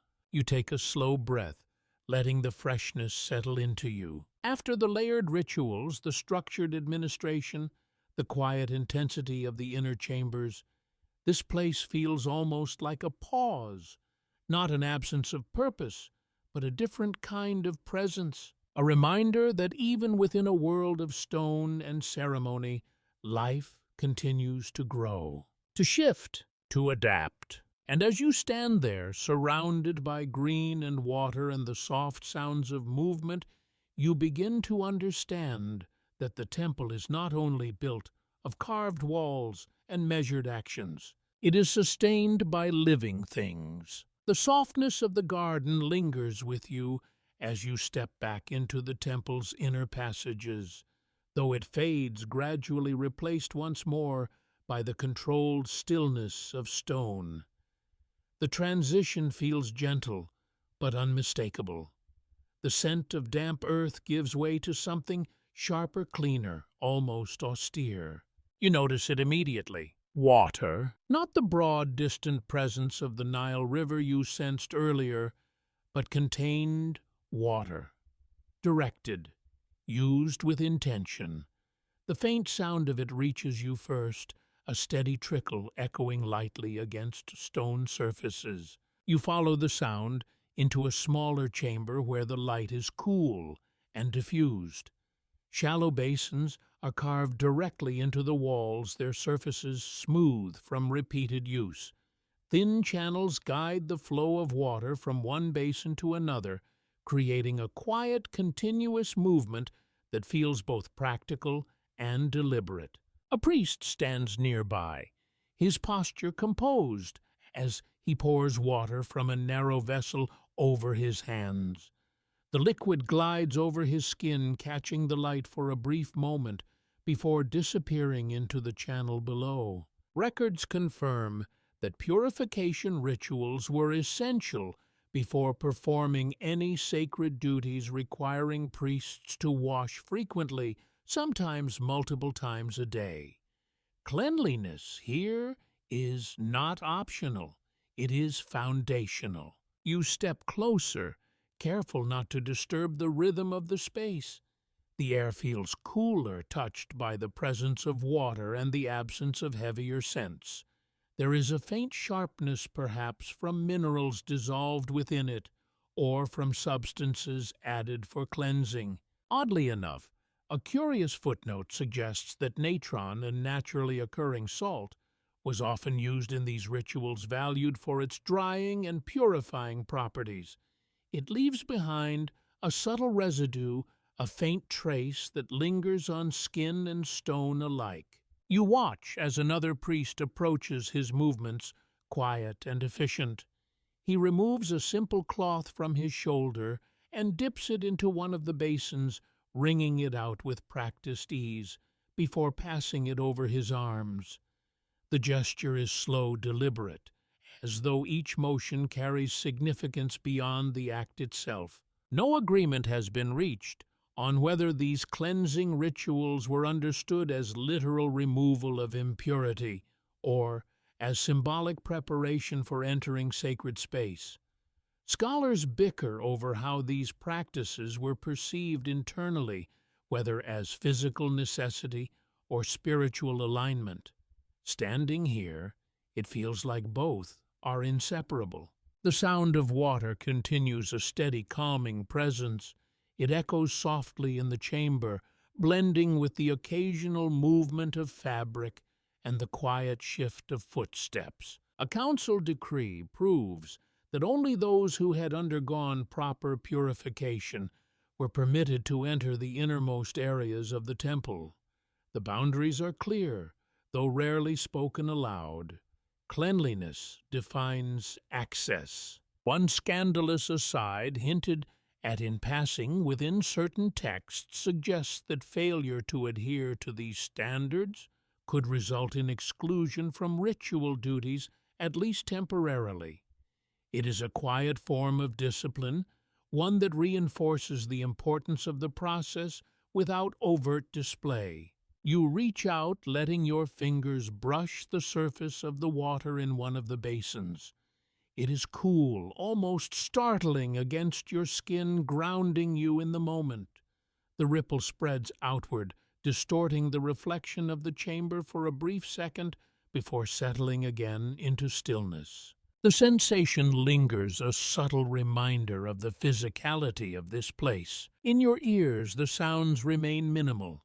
The gentle flow of water, the soft movement of cloth, the faint echo of breath in a confined space. Your mind drifts almost naturally to the idea of preparation, how nothing within the temple seems to happen without first being made ready.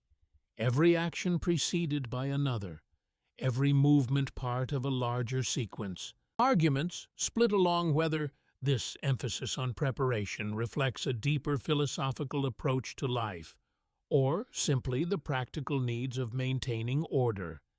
Did these rituals shape how people thought, or were they expressions of beliefs already held? The question lingers quiet and unresolved. You notice the texture of the stone beneath your feet, again slightly damp in places where water has splashed or overflowed. It adds a faint coolness to the air, a subtle shift that contrasts with the warmth of other parts of the temple. A priest finishes his washing and steps aside, allowing another to take his place. There is no rush, no competition for space. Each movement follows the next with quiet efficiency. The cloth he used is hung carefully on a small peg positioned so that it can dry before being used again. Even this small detail carries intention. Nothing is left unattended. You take a slow breath, the clean air filling your lungs, the sharper scents, replacing the heavier ones you have grown accustomed to. And as you stand there watching the steady flow of water and the measured repetition of cleansing, you begin to understand that purity here is not a single act. It is a constant state, maintained, renewed, reaffirmed with each passing moment. The cool clarity of the purification chamber lingers with you as you move onward, though it gradually softens, replaced by a growing sense of anticipation. The corridors widen again, and the air feels subtly charged, as though something larger is unfolding beyond the walls you cannot yet see. A distant sound reaches you, not the quiet chant of priests or the gentle shimmer of a sistrum, but something fuller. Voices, many of them, layered uneven, alive with movement. You follow the sound, your steps guided by curiosity, until the passage opens suddenly into a broad courtyard. The shift is immediate. Light floods the space brighter now, as the sun climbs higher, casting long, warm beams across stone surfaces. And here at last the temple feels different. Not enclosed, not hidden, but open. People gather in clusters across the courtyard, their garments lighter, less formal than those you have seen inside. Their voices rise and fall in soft waves, creating a low hum that fills the air without becoming overwhelming. For a moment, it feels as though you have stepped into a festival just as it is beginning to take shape. Records confirm that temple festivals were among the few occasions when the wider population could interact more directly with the sacred, often involving processions, offerings, and public ceremonies. These events transform the temple from a closed, controlled environment into a shared space. You pause near the edge, observing. A group of musicians stands to one side, adjusting their instruments. The faint jingle of metal, the soft tap of wood, echoes lightly across the courtyard. Nearby, a woman arranges small offerings on a cloth, her movements careful but unhurried. The scent here is layered and shifting.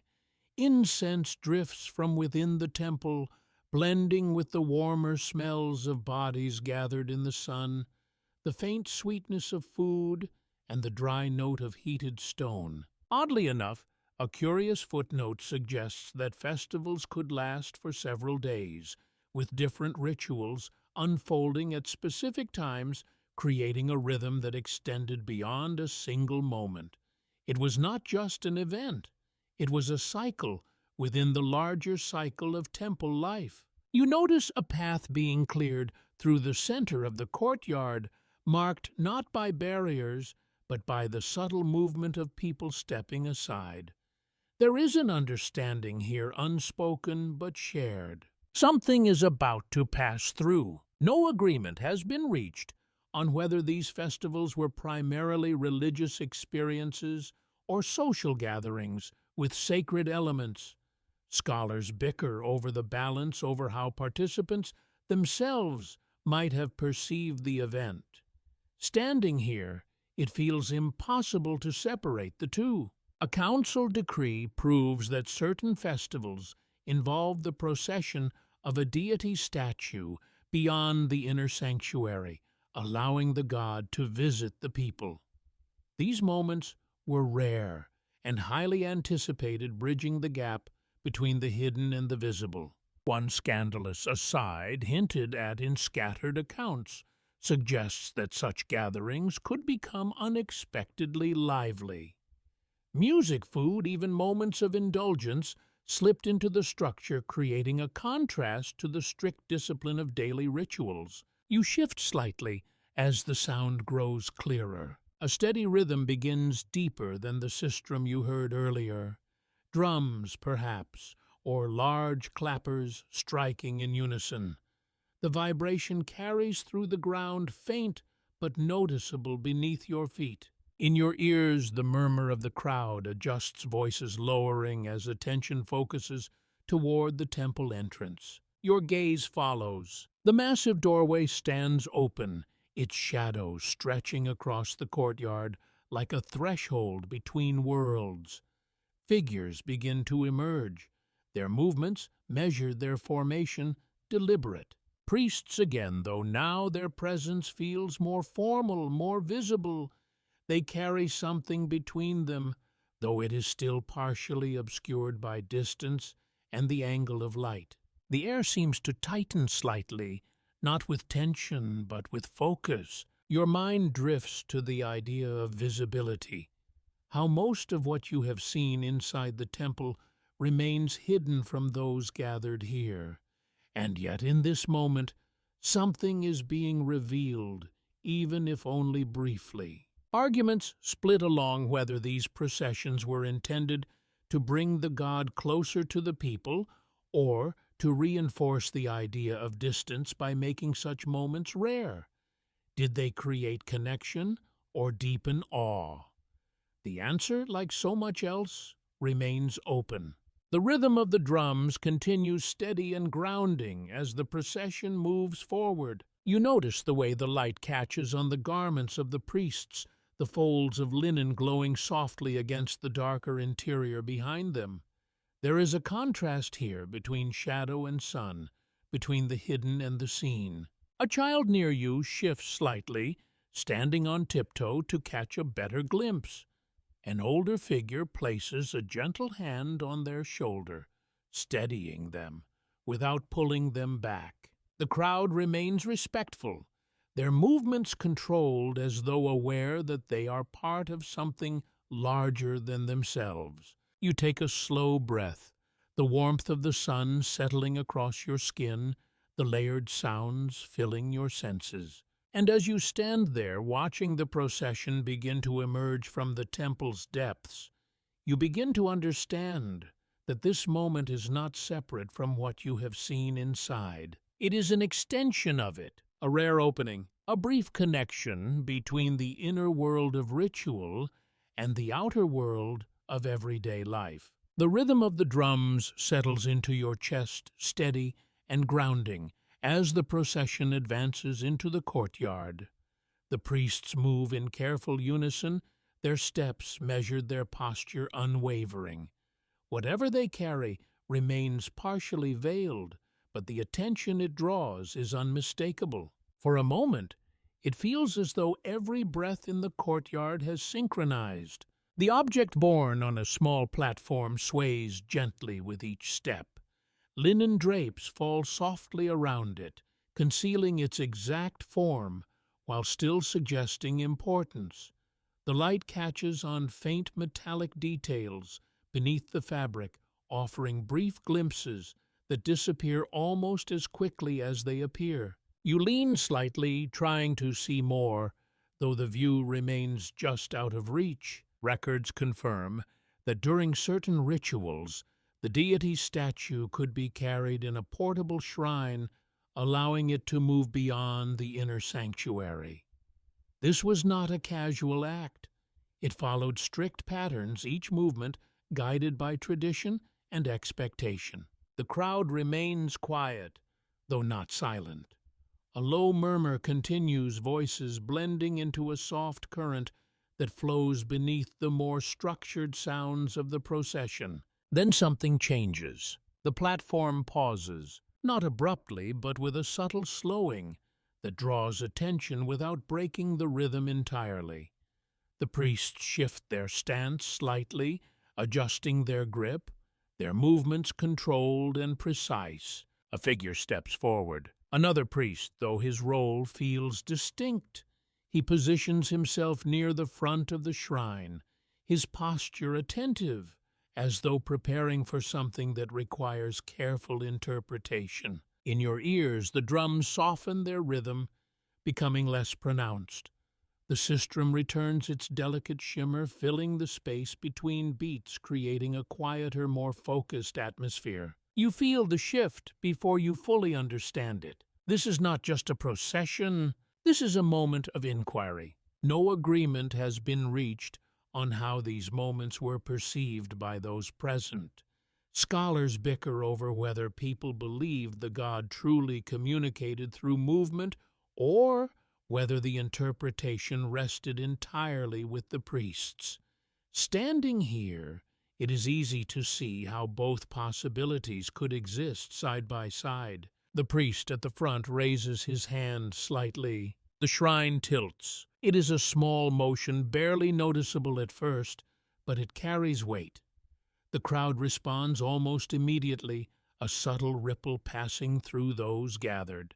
As attention sharpens, you find yourself holding your breath without meaning to. A council decree proves that oracles were an established part of temple practice, with priests interpreting the will of the god through specific signs, often involving the movement of a statue or shrine.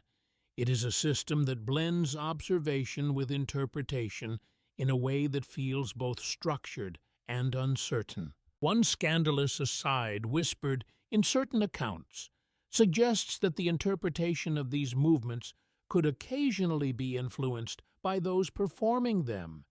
It is a delicate balance. Authority rests not only in the god, but in those who speak on its behalf. The priest speaks. His voice carries clearly, though the words remain beyond your understanding. The tone is measured, deliberate, as though each syllable has been carefully chosen. The crowd listens, still and attentive. The shrine shifts again. A slight forward motion, this time followed by a pause. You notice the way the bearers adjust their stance, maintaining balance, ensuring that the movement remains controlled. It is not random. It follows a pattern, even if that pattern is difficult to see from where you stand. Your mind drifts to the idea of meaning, how a small motion can carry significance when placed within the right context. A tilt becomes an answer. A pause becomes a statement. Arguments split along whether participants experience these moments as genuine communication or as ritualized theater. Did they feel the presence of a guiding force, or did they trust in the structure itself to provide clarity? The question lingers unresolved. The priest continues to speak, his voice rising and falling in a steady cadence. The crowd remains quiet, their focus unwavering. You become aware of the heat of the sun now pressing gently against your skin, contrasting with the cooler shadows cast by the surrounding walls. The air feels thicker, filled with the layered scents of incense dust and human presence. A child nearby shifts again, whispering something to the person beside them. The response is soft, almost absent, as though even small conversations are being drawn into the gravity of the moment.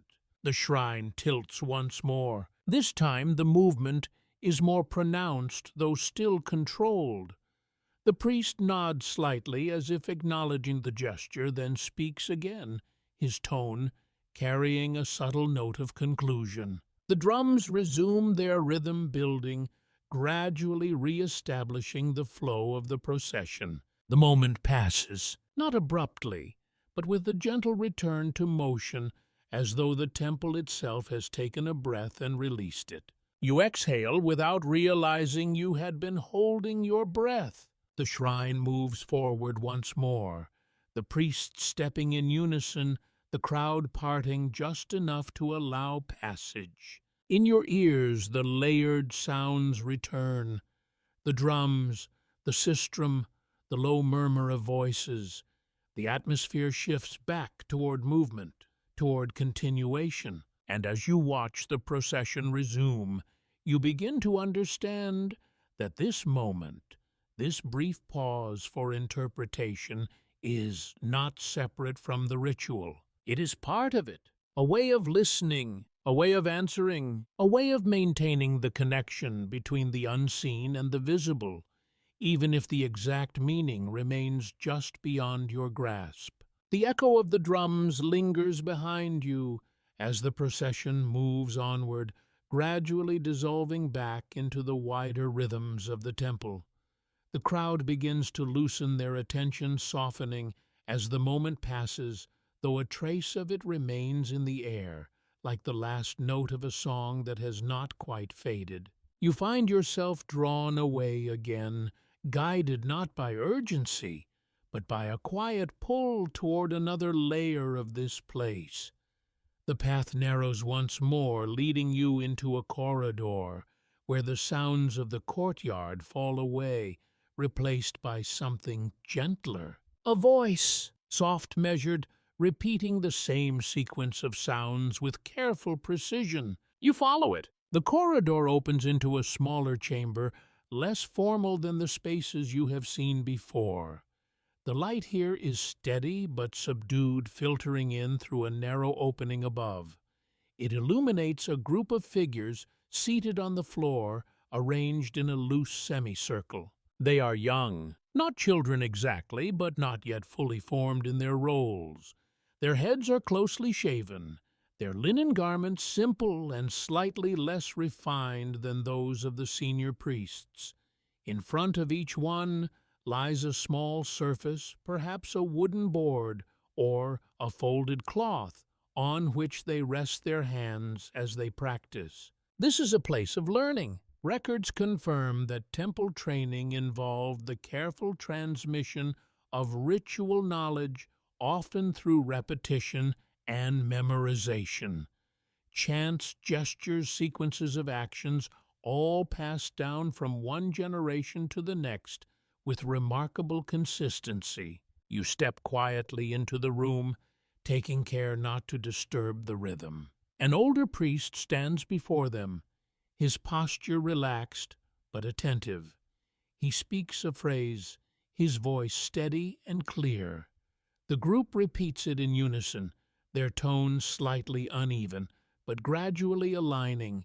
The sound is almost hypnotic. A curious footnote suggests that much of this training relied on oral tradition, with students memorizing long sequences of words and actions without written guidance.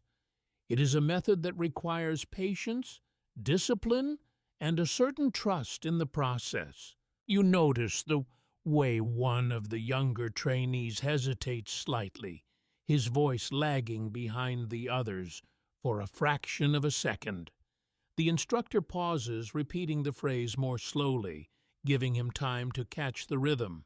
There is no frustration in the correction, only a steady insistence. No agreement has been reached on how long such training would typically take, or how rigidly it was structured across different temples. Scholars bicker over the balance between formal instruction and experiential learning. Watching this exchange, it feels like both are at play. The trainees shift slightly as they repeat the sequence again, their voices growing more confident, more synchronized. The sound fills the small chamber not loudly, but with a quiet persistence that seems to settle into the walls themselves. A council decree proves that priests were organized into ranks, with responsibilities increasing as they gained experience and knowledge. What you are witnessing is the beginning of that progression, the slow shaping of individuals into roles that will sustain the temple's rituals. One scandalous aside, hinted at in scattered accounts, suggests that not all trainees succeeded. Some may have struggled with memorization or discipline, quietly redirected to other roles within the temple. It is a reminder that even within a system so structured, there is room for variation. You move a little closer, noticing the texture of the floor beneath you. Smooth, slightly warm now from the rising day, carrying the faint imprint of those who have sat here repeatedly. In your ears, the repetition continues. The same phrase again and again, each time a little more aligned, a little more assured. Your mind drifts to the idea of memory, how these sounds repeated often enough become internalized, no longer needing conscious effort. They become part of the body, part of the breath. Arguments split along whether this method of learning fosters deeper understanding or simply reinforces tradition without question. Did the trainees grasp the meaning behind the words, or did the act of repetition itself carry the significance? The answer, as always, feels layered. You notice one trainee tracing a small pattern with his finger on the surface before him, perhaps marking the rhythm of the words. It is a subtle gesture, almost unconscious, yet it reveals the effort behind the calm exterior. The instructor moves slowly among them, adjusting a posture here, refining a gesture there. His presence is quiet, but constant, guiding without overwhelming. The air in the chamber carries a faint scent of linen and warm stone, lighter than the heavier aromas of other spaces. It feels grounded, almost ordinary, and yet it is shaping something essential. You take a slow breath, letting the rhythm settle into you. This is where the temple prepares its future, not through grand displays or dramatic moments, but through quiet repetition, careful correction, and the steady passing of knowledge from one voice to another. You stand there for a moment longer, listening as the voices align once more, their cadence smoothing into something almost seamless. And as you do, you begin to understand that the rituals you have witnessed are not fixed. They are sustained, carried forward by those who learn them here in rooms like this, where the sacred begins, a sequence of sounds repeated until they become second nature. The rhythm of memorized voices fades behind you as you leave the training chamber, but it does not disappear completely.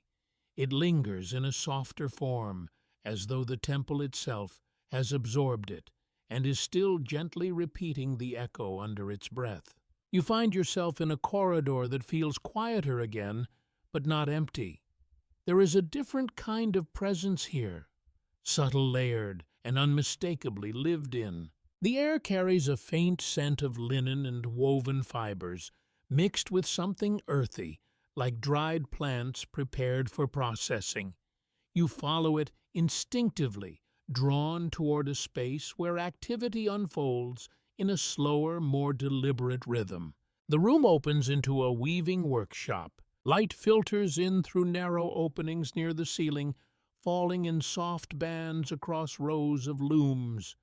Wooden frames stand in ordered lines, each one occupied by a figure seated or kneeling, hands moving in steady repetition as threads are drawn, tightened, and passed through. Records confirm that textile production was a major activity within temple complexes, with workers responsible for producing linen used in rituals, clothing, and offerings. These textiles were not ordinary goods. They were essential components of sacred practice. You pause at the edge of the room, watching the motion unfold. The sound is subtle but constant, the soft thump of wooden parts shifting, the faint pull of thread against thread.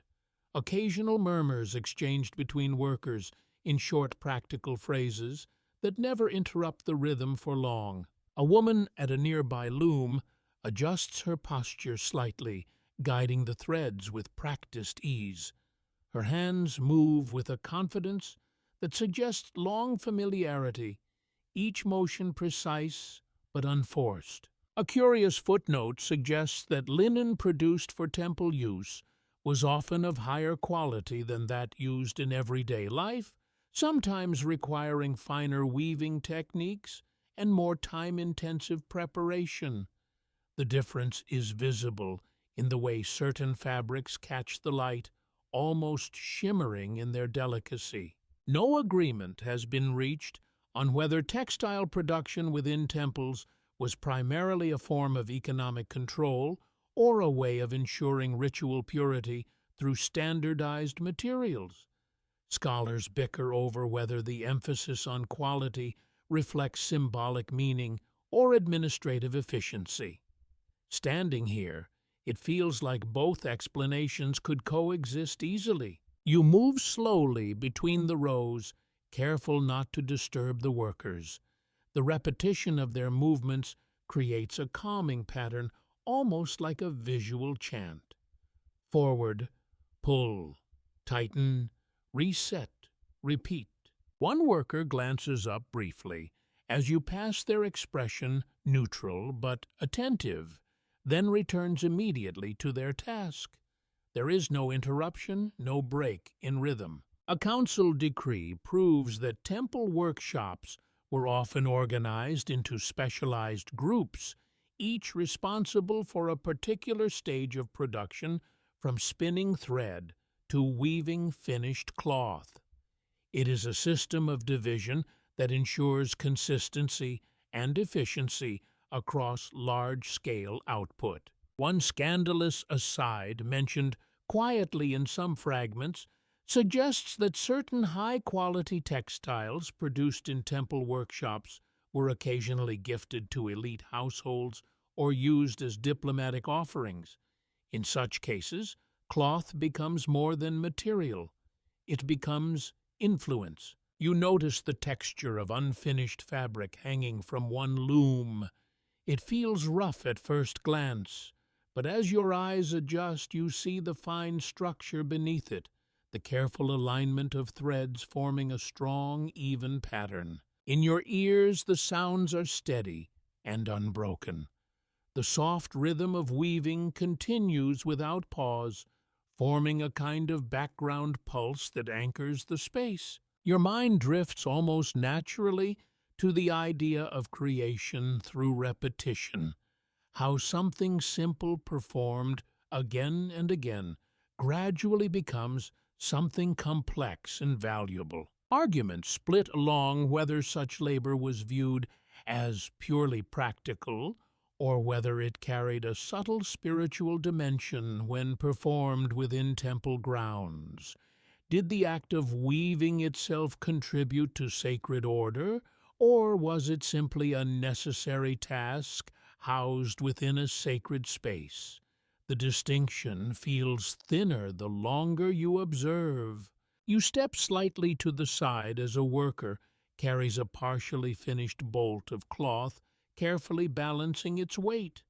The fabric drapes smoothly, catching the light in soft folds before disappearing into a storage area beyond your view. The air here is warmer than in previous chambers, shaped by bodies in motion and the steady concentration of work.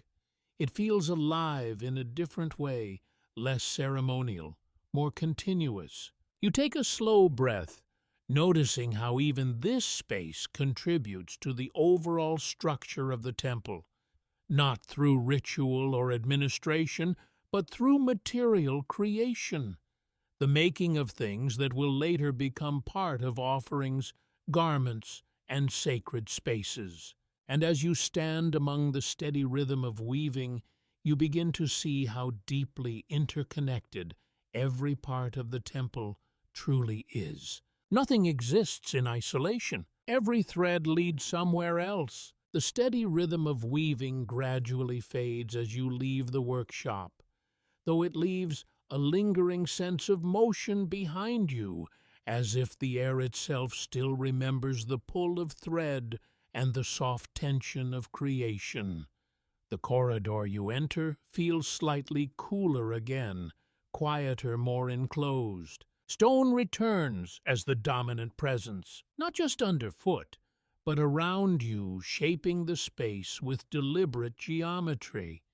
The temple here feels less like a collection of rooms and more like a carefully constructed system of pathways, each one leading somewhere specific, each one carrying its own purpose. You follow the passage as it bends, gently guided by faint sounds ahead.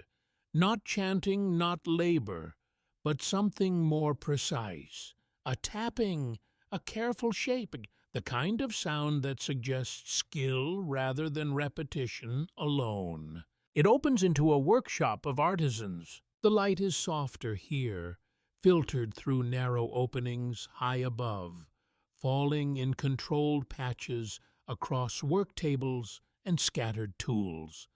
The air carries a mix of stone dust resin and heated metal, creating a layered scent that feels both sharp and grounded. Records confirm that temple complexes often housed specialized workshops for artisans who crafted ritual objects, statues, jewelry, and ceremonial tools. These items were not decorative in a casual sense. They were integral to religious practice. You step closer, careful not to interrupt the focus of those working. A craftsman sits before a small figure, chiseling with steady, controlled movements. Each strike is precise, measured, followed by a brief pause to assess the surface. The stone beneath his tools is gradually transforming, taking on shape and intention.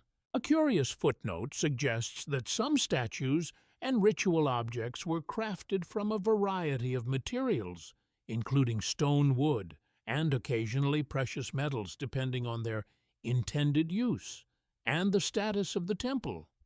The choice of material often carried meaning beyond appearance. Nearby, another worker polishes a surface with slow circular motions.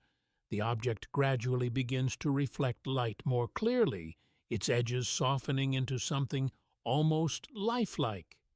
There is a quiet patience in the work, as though time itself is part of the process. No agreement has been reached on whether artisans within temple complexes were considered part of the religious hierarchy or distinct from it.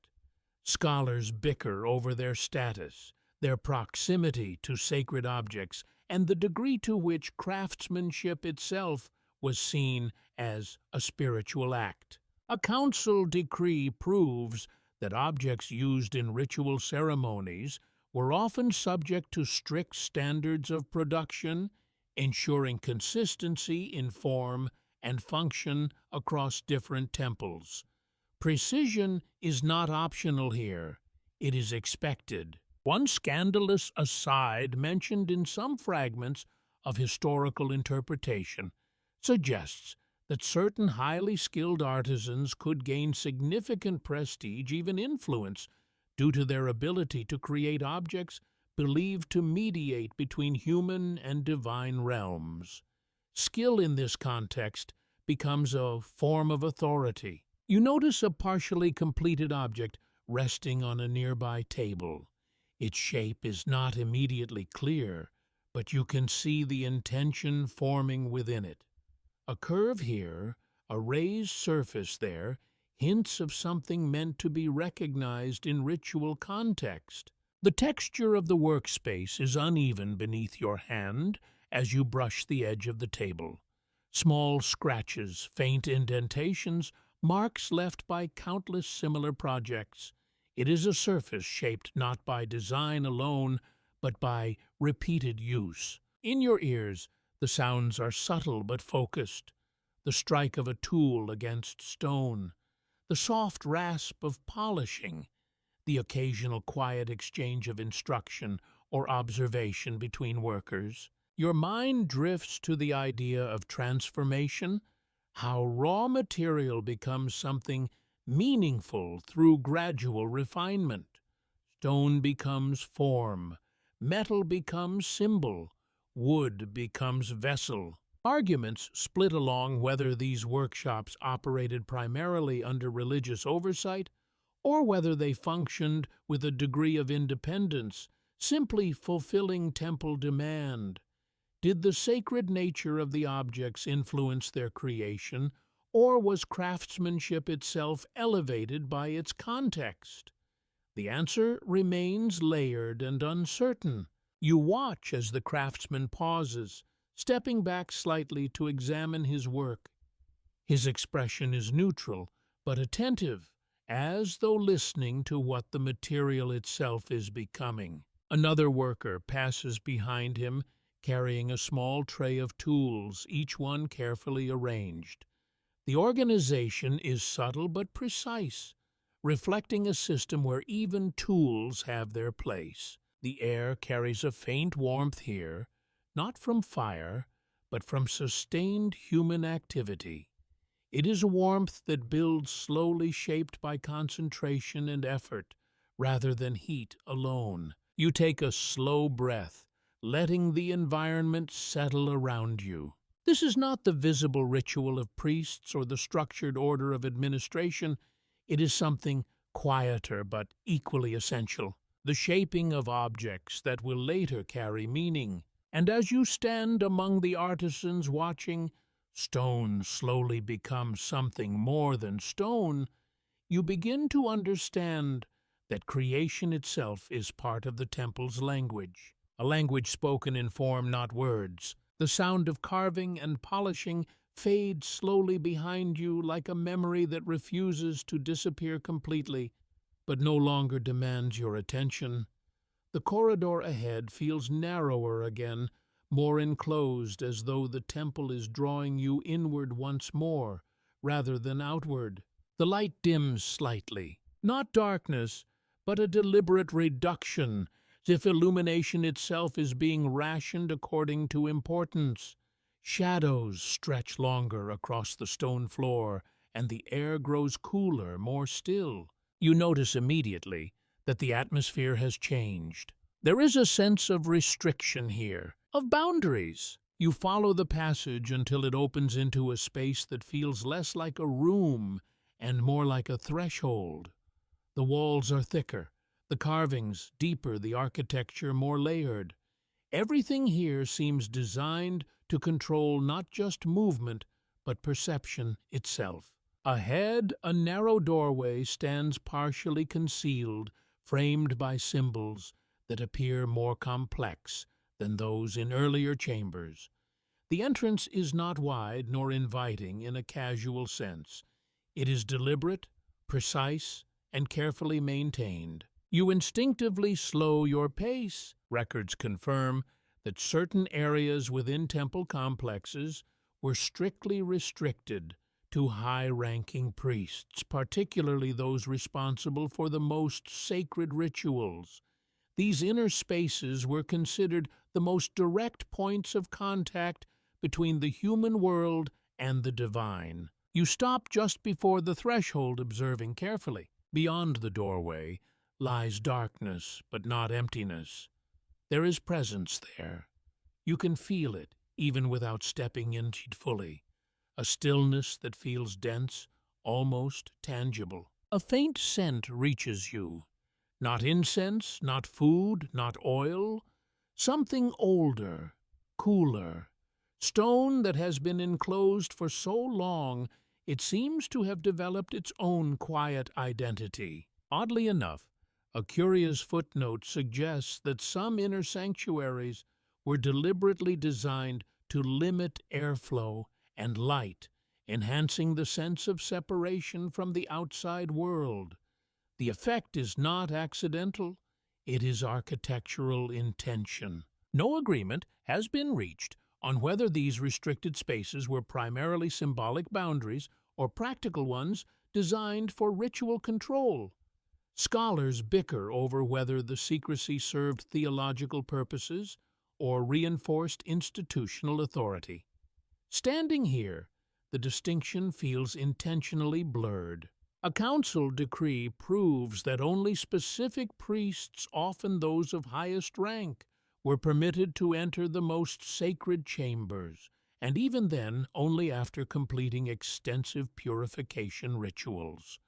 Access itself is a form of responsibility. One scandalous aside hinted at in fragmented interpretations suggests that even among authorized priests, entry into these spaces was rare and highly regulated, with strict protocols governing every movement inside. It is a reminder that proximity to the divine is not casual, but carefully mediated. You lean slightly forward, trying to see more, but the darkness resists clarity. It does not reveal itself easily. Instead, it holds its shape defined more by absence of light than by visible detail. In your ears, the sound outside has almost completely disappeared. Even the distant activity of workshops and corridors feels muted here, as though the temple itself has lowered its voice. Your mind drifts to the idea of boundaries, how sacred space is not only created by what is included, but by what is excluded, what is hidden, what is kept out of reach. Arguments split along whether the restriction of access was meant to preserve sanctity or to maintain control over religious authority. Did secrecy protect the divine, or did it reinforce hierarchy? The answer remains suspended in ambiguity. You notice the texture of the doorway's frame beneath your fingertips as you lightly touch it. The stone is smoother here, worn by careful handling, not constant passage. It feels almost warm, despite the surrounding coolness, as though it retains traces of those who have passed through before. Inside there is a faint glimmer, not enough to define shape, but enough to suggest depth beyond the threshold. You do not step forward. Instead, you remain at the edge, aware that even observing this space feels like a privilege not commonly granted. The air is still, almost suspended. And in that stillness, you begin to understand that some parts of the temple are not meant to be seen fully, only approached, only respected from a distance, only experienced as presence without clarity. You withdraw slightly, letting the darkness remain undisturbed. And as you turn away, the rest of the temple seems to return slowly, as if exhaling after holding its breath. Stepping away from the restricted threshold feels like releasing a held breath you did not realize you were keeping. The corridor behind you slowly regains its texture, its sounds, its familiar rhythm of stone and movement. The oppressive stillness of the inner boundary fades, replaced by something more fluid, more human again. You notice it immediately, sound returning first, a distant shuffle of footsteps, the faint clink of objects being carried, a low murmur of voices exchanging brief instructions. The temple is shifting again, not in structure, but in tempo, as though it is preparing for a change in the cycle of the day. The light also shifts subtly. It is no longer the pale clarity of morning. The sun has risen higher now, filtering through openings in angled shafts, softening the shadows that once dominated the corridors. Time is passing, and the temple moves with it. You follow the passage into a wider hall. Here the atmosphere feels different once more. There is an anticipatory quality in the air, a sense that something is winding down rather than building up. The movements around you are still deliberate, but slower, more measured. Records confirm that temple rituals often followed strict daily cycles with morning ceremonies, giving way to afternoon maintenance and evening closures. Each phase had its own rhythm, its own purpose, its own quiet order. Ahead, you notice attendants beginning to prepare the space. Lamps are being checked, small braziers adjusted, doorways inspected with practiced eyes. Nothing is rushed, but everything is attended to. It is a gradual transition, like a system easing itself toward rest. Oddly enough, a curious footnote suggests that the closing rituals of temples were considered just as important as the opening ones, ensuring that the divine presence remained properly contained during the night. The day does not end abruptly here. It is carefully concluded. You pause near a wall, where faint carvings depict figures lowering offerings and sealing doors.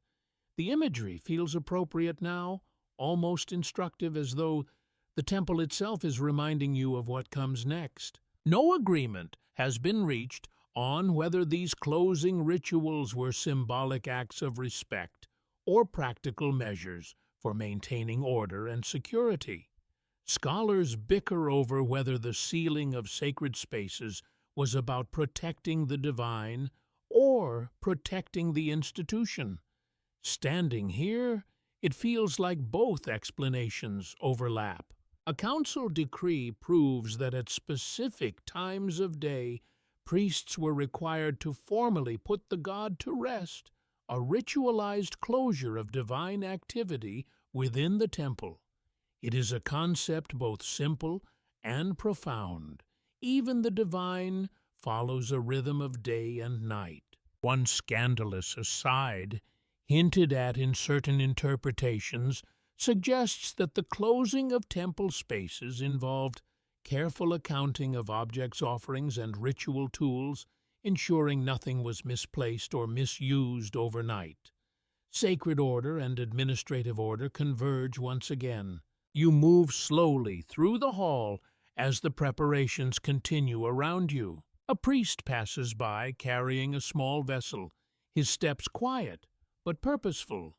Another adjusts a door latch, testing it gently before moving on. The atmosphere feels less ceremonial now and more procedural, though still deeply respectful. In your ears the sounds are softer than before.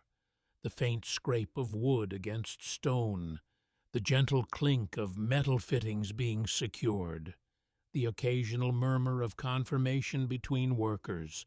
Your mind drifts to the idea of closure, not as an ending but as a transition. How every structured system requires a moment of pause, a deliberate sealing of what has been opened.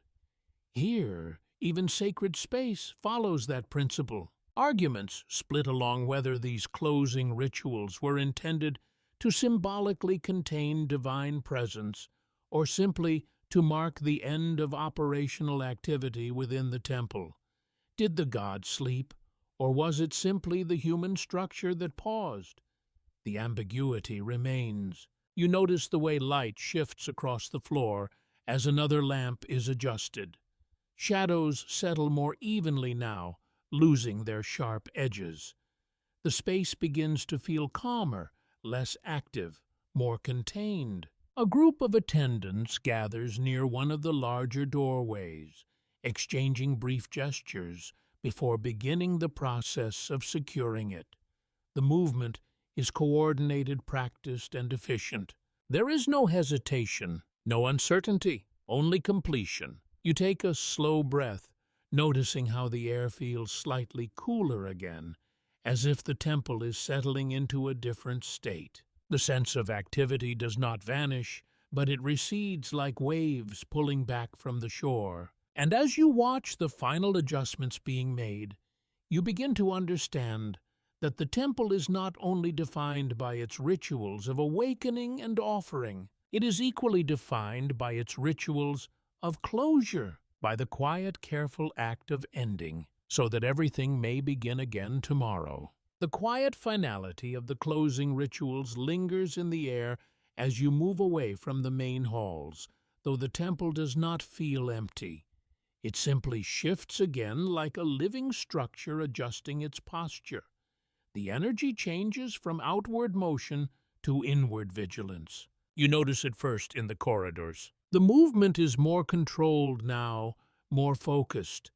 Fewer people pass through open spaces. Those who do carry themselves with purpose, their steps measured, their eyes scanning rather than wandering. The temple is not sleeping. It is being guarded. Records confirm that large temple complexes maintained dedicated groups responsible for security, protecting both sacred spaces and stored wealth.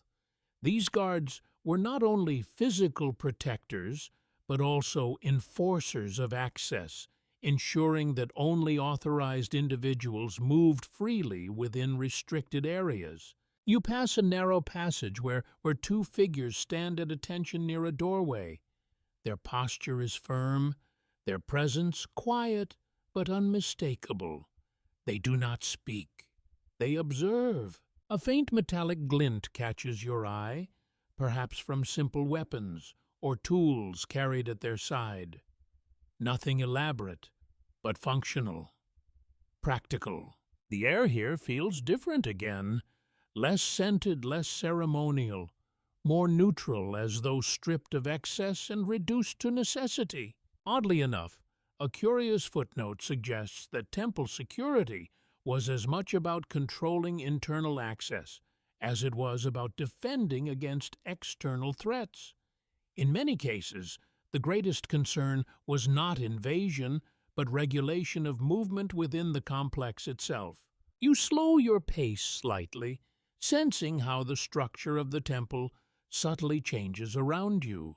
Some corridors narrow, others are blocked entirely by doors or partitions that were not noticeable earlier in the day. No agreement has been reached on how strictly these security systems were enforced, or how flexible access rules might have been in practice. Scholars bicker over whether movement within temples was rigidly controlled or quietly negotiated depending on circumstance. A council decree proves that specific personnel were assigned responsibility for safeguarding valuable temple goods, including offerings, ritual objects, and stored resources.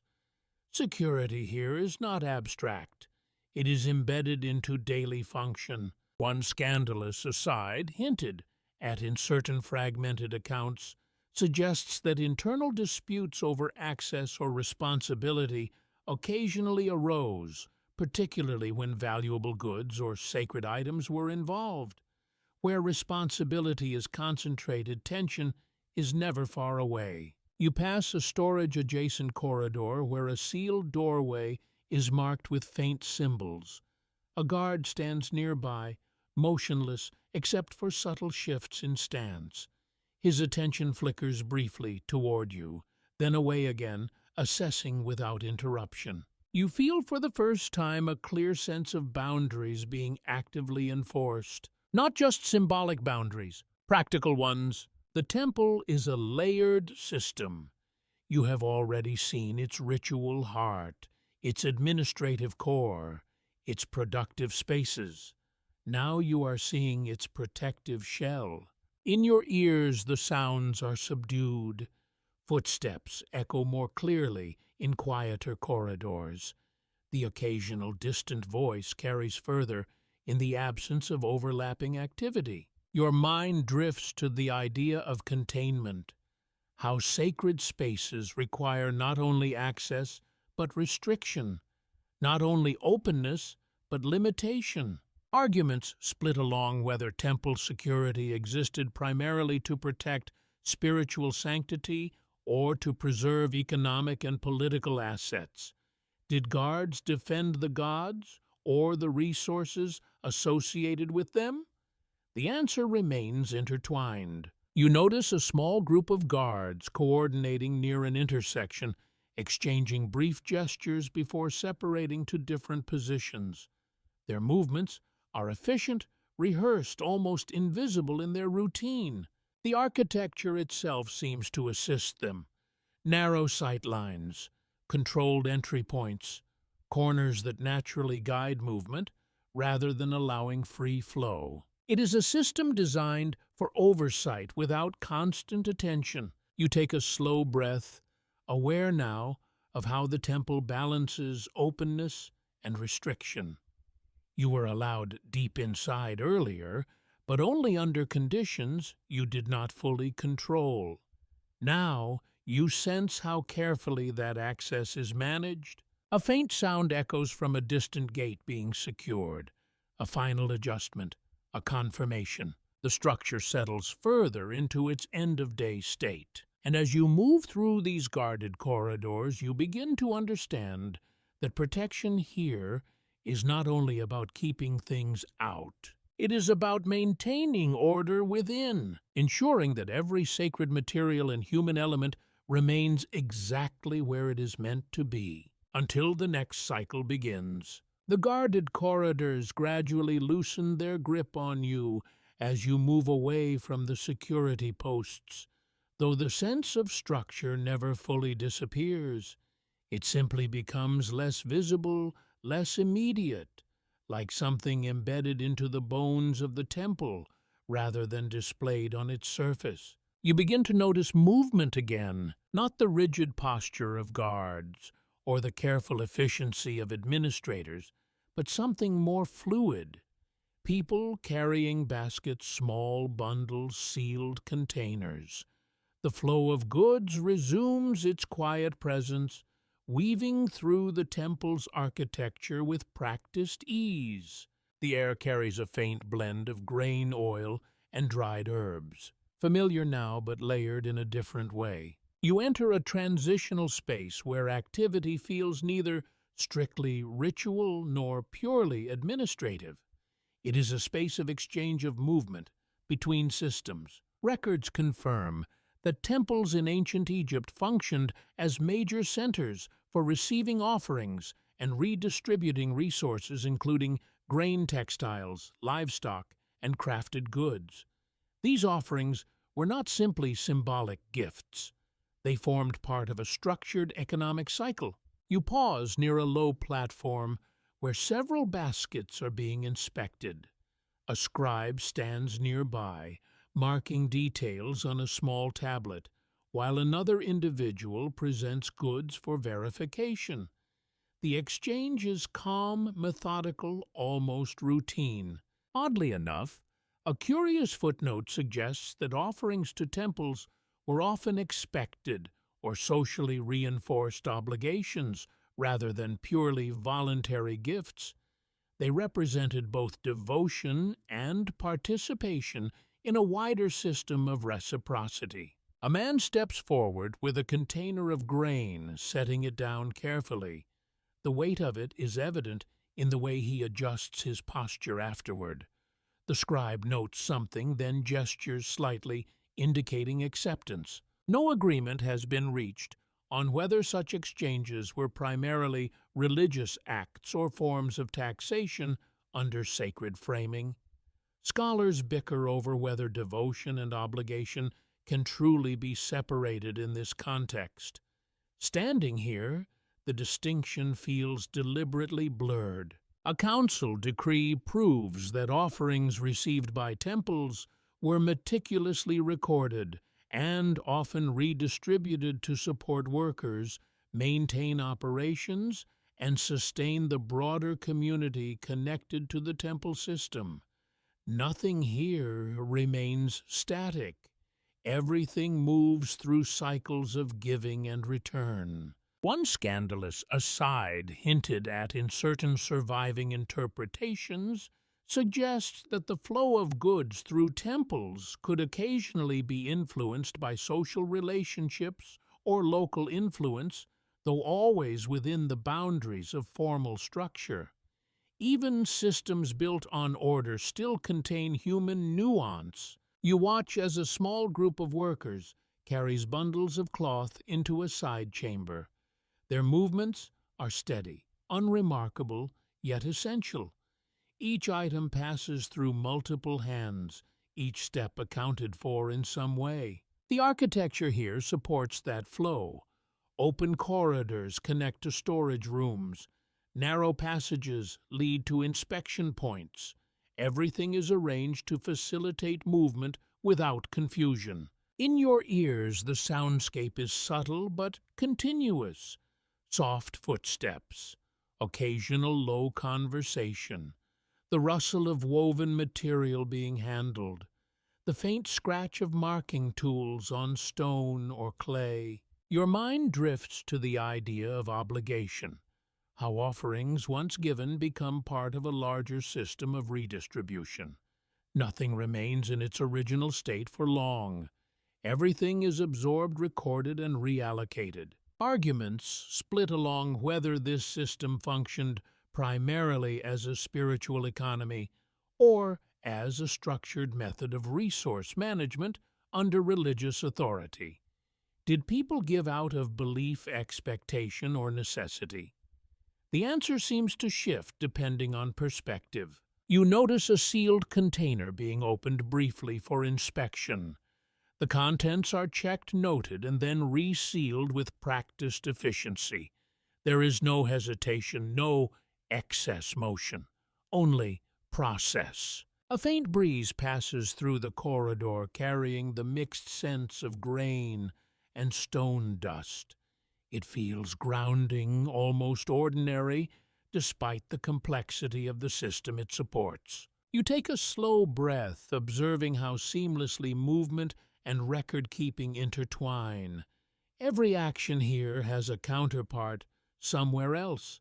Every offering becomes part of a larger structure of balance. And as you stand within this flow of goods and documentation, you begin to understand that the temple is not only a place of worship or ritual, it is also a mechanism of circulation, where devotion becomes material and material becomes order. The rhythm of exchange gradually recedes behind you as the corridors begin to feel more enclosed again, as though the temple is gently drawing you inward once more. The air grows quieter, less layered, with movement and trade, and more shaped by expectation. You notice it in the silence first. Not emptiness, but presence held in check. The stone passage ahead is wider, more formal in its design. Columns reappear, not decorative this time, but structured in a way that suggests ceremony or authority. The light is softer here, filtered through narrow openings high above, creating long, steady bands across the floor. You walk slowly, sensing a shift in tone. Records confirm that Egyptian temples were not only religious centers, but also closely tied to royal authority, often acting as physical extensions of the pharaoh's power. The temple and the throne were not separate spheres, but deeply interconnected systems of legitimacy. As you move forward, you begin to see imagery carved into the walls that reflects this relationship. Figures of rulers making offerings, scenes of divine approval, symbols of authority intertwined with depictions of gods. The message is consistent, even if subtle. Power here is not singular. It is shared, or at least represented as such. A faint scent of incense returns, though lighter than before, almost restrained. It feels ceremonial rather than immersive, as though a marking transition rather than transformation. Oddly enough, a curious footnote suggests that some temple spaces were specifically designed to reinforce the divine legitimacy of the pharaoh, presenting him as both ruler and intermediary between gods and people. The architecture itself participates in this narrative.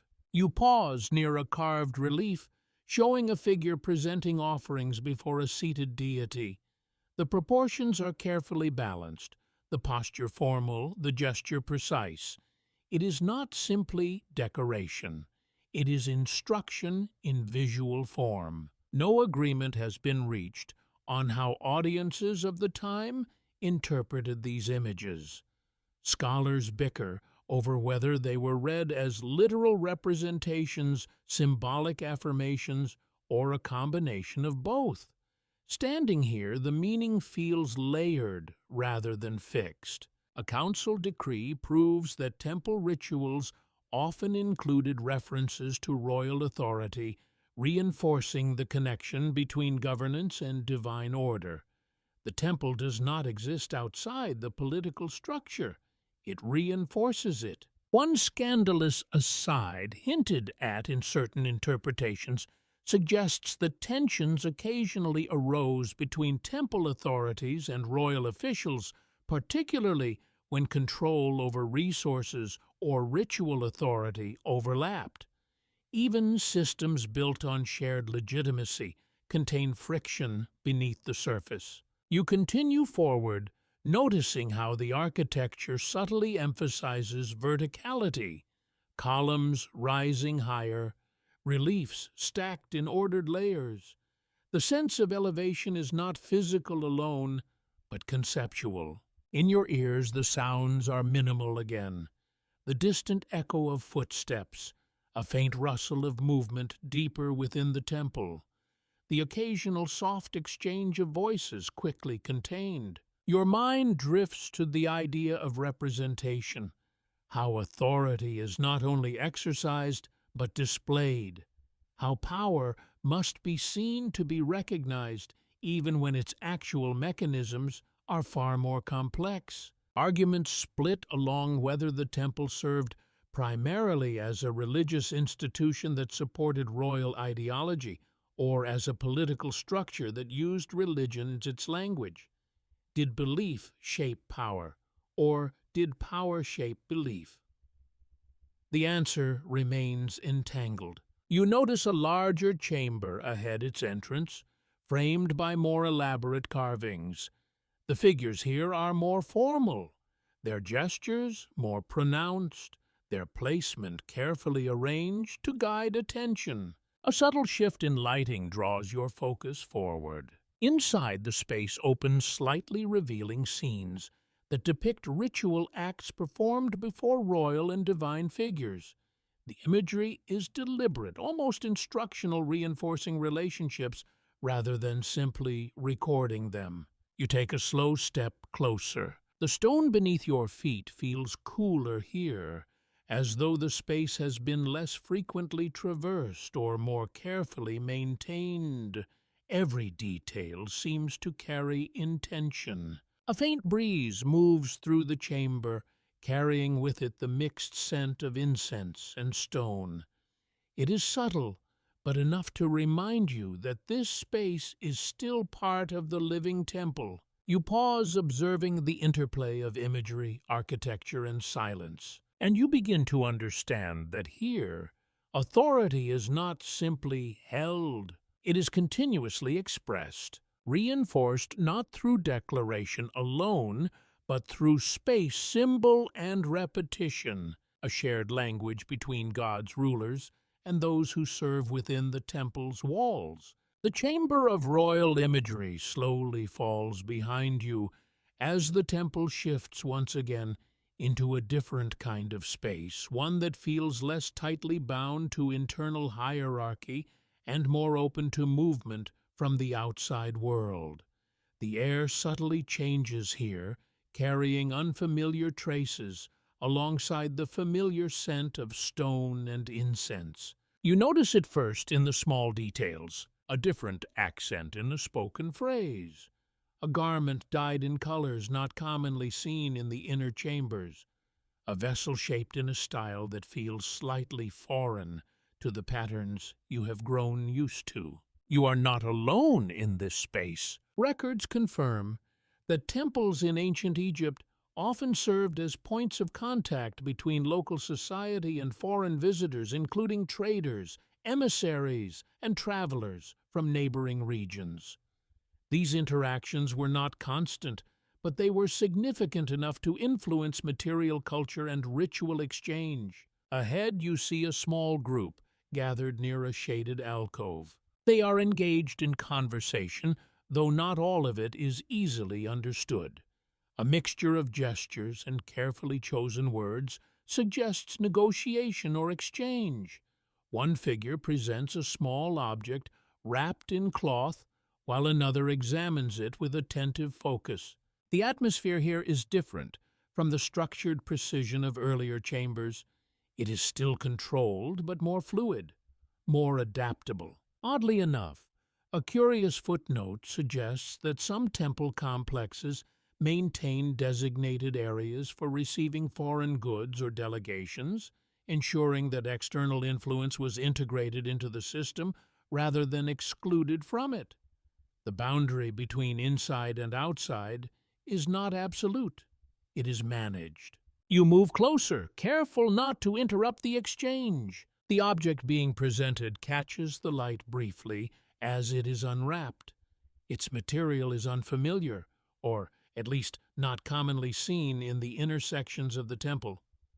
There is a subtle shift in attention as those present focus on its details. No agreement has been reached on how extensively foreign contact shaped temple life. Scholars bicker over whether external influence was occasional or structurally important. Some argue that temples were relatively closed systems. Others see them as active nodes in a broader network of exchange. A council decree proves that temples could receive tribute or goods from outside regions, often incorporated into offerings or redistributed within the temple economy. Exchange here is not incidental, it is part of the system. One scandalous aside, hinted at in certain fragmented accounts, suggests that foreign materials or styles occasionally influenced ritual objects or artistic production, even if subtly. Cultural boundaries, like physical ones, are rarely absolute. You notice the way the conversation unfolds between the figures. There is no urgency, no visible tension. Instead, there is careful attention to detail, as though each word and gesture must be considered before moving forward. The air carries a mix of scents now. Familiar incense layered with something different. Perhaps spices, perhaps materials not native to the immediate region. It creates a subtle complexity in the atmosphere. Your mind drifts to the idea of exchange itself, not only of goods, but of ideas, practices, and forms of expression.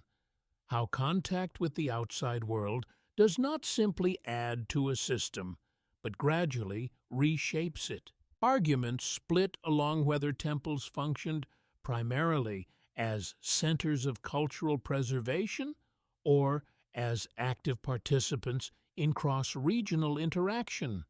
Were they insulated spaces or porous ones? The answer seems to shift depending on the moment observed. A second object is brought forward, smaller this time, examined briefly before being set aside. The exchange continues with quiet efficiency, neither hurried nor delayed. You notice a scribe nearby making notes, recording details of the interaction. Even here, documentation persists. Nothing is left unmarked. In your ears, the sound is subdued but present. Low conversation, the soft rustle of materials being handled, occasional footsteps echoing faintly in the corridor beyond. Your awareness drifts to the structure of the temple itself again, how it accommodates both internal ritual and external contact without breaking its coherence. It is flexible in function, but consistent in form. A faint breeze passes through the alcove, carrying with it unfamiliar scents that briefly linger before dissolving into the broader atmosphere of the temple. You take a slow breath, noticing how this space feels slightly more open than others you have seen, both physically and conceptually. And as you stand here observing this quiet exchange between worlds, you begin to understand that the temple is not only a center of internal order, it is also a point of connection, where what is outside is gently brought inside, and what is inside is quietly extended outward. The space of exchange gradually dissolves behind you, though traces of it remain in the air like faint echoes of unfamiliar scents and distant voices. As you move deeper into the temple again, the architecture tightens, becoming more enclosed, more inward-facing, as if the building is drawing you back toward its core concerns. The light dims slightly, not enough to obscure your path, but enough to shift your attention away from outward movement and back toward interior spaces.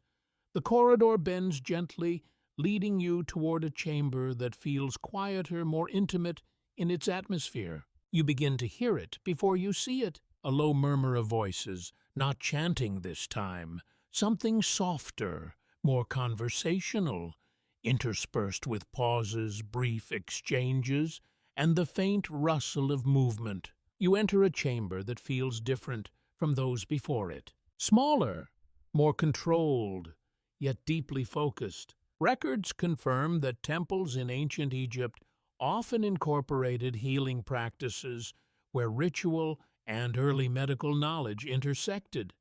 These spaces were not hospitals in a modern sense, but they did serve as places where illness was addressed through both practical remedies and spiritual intervention. You notice a figure seated near a low table, carefully grinding something in a shallow stone bowl. The motion is slow and steady, producing a fine powder that gathers at the center. Another person stands nearby, holding a small container of liquid, watching attentively as the mixture is prepared. The air carries a distinct scent here, herbal, slightly sharp, mixed with the underlying familiarity of incense that seems to persist throughout the temple, even in its quieter corners. Oddly enough, a curious footnote suggests that medicinal knowledge in this period often combined empirical observation with ritual invocation, where healing was understood as both physical and spiritual restoration. The two are not separated in practice. You step closer, observing the careful preparation. A cloth is unfolded on the table, revealing small bundles of dried plants, roots, and powdered substances. Each item is handled with precision, as though its properties are well understood, even if not always fully explained in modern terms. No agreement has been reached on how systematized ancient Egyptian medical knowledge was within temple contexts. Scholars bicker over whether healing practices were consistent across institutions or varied significantly between regions and practitioners. A council decree proves that certain temple personnel were designated specifically for healing roles, responsible for preparing remedies and performing associated rituals. This indicates a structured approach to care, even if it differs from contemporary frameworks. One scandalous aside, hinted at in fragmented sources, suggests that some remedies included ingredients that might seem unusual today, blending practical substances with symbolic or ritual components. It is a reminder that boundaries between medicine and belief were not clearly defined. You watch as the mixture is carefully combined with the liquid, forming a thicker solution. The texture changes subtly as it is stirred, becoming more uniform, more deliberate in appearance. The person preparing it pauses briefly, examining the result before making a small adjustment. There is no haste, only attention. In your ears, the sounds are minimal but present. The soft grinding of stone, the faint clink of a container being set down, the quiet exchange of words between those working together. Your mind drifts to the idea of care, how attention to detail becomes a form of practice in itself, how healing in this context is not separate from ritual, but intertwined with it. Arguments split along whether these practices should be understood primarily as medical knowledge or as extensions of religious belief. Were they attempts at practical healing or expressions of spiritual alignment? The distinction feels fluid rather than fixed. You notice a small figure resting on a nearby surface, perhaps awaiting treatment or preparation. There is a quiet stillness in their presence, not dramatic, but attentive. The atmosphere in the chamber is calm, focused, almost reflective.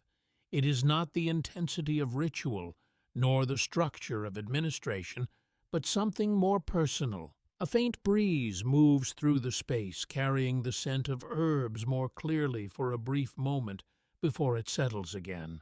You take a slow breath, noticing how the environment balances practicality with a subtle sense of meaning.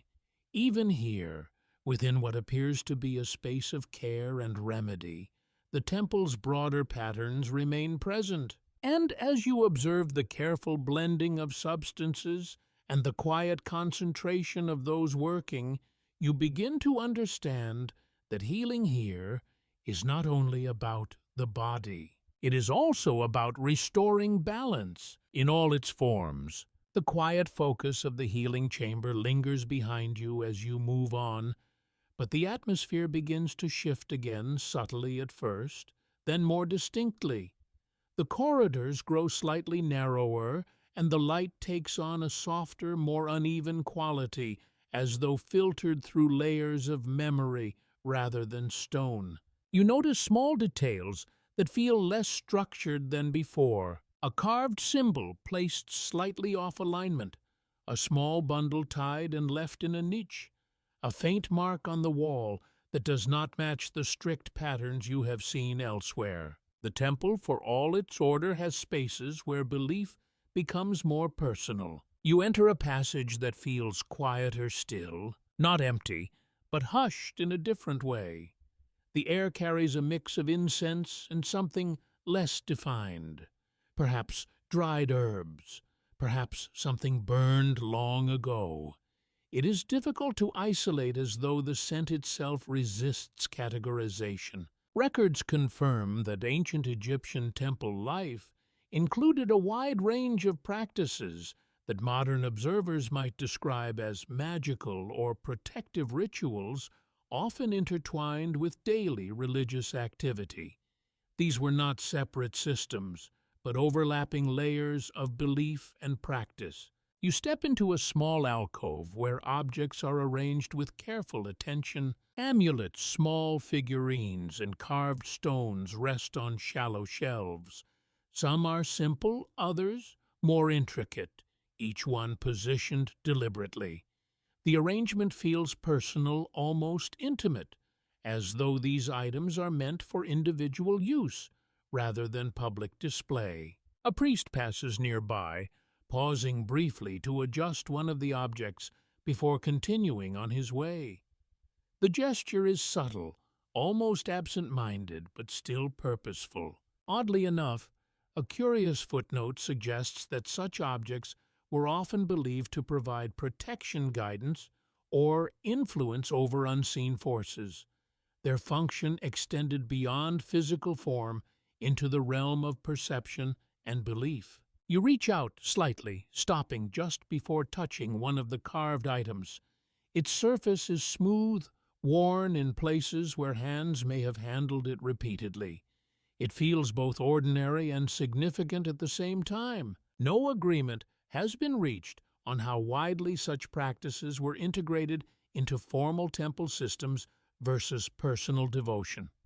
Scholars bicker over whether these objects represent institutional belief or individual practice embedded within institutional spaces. A council decree proves that protective symbols and ritual items were sometimes sanctioned within temple contexts, suggesting that what might appear informal still held recognized value within broader religious structure. One scandalous aside hinted at in fragmented interpretations suggests that certain protective practices may have varied significantly between individuals even within the same temple, reflecting personal interpretations of broader traditions. You notice a faint pattern etched into the wall nearby, not part of any major inscription.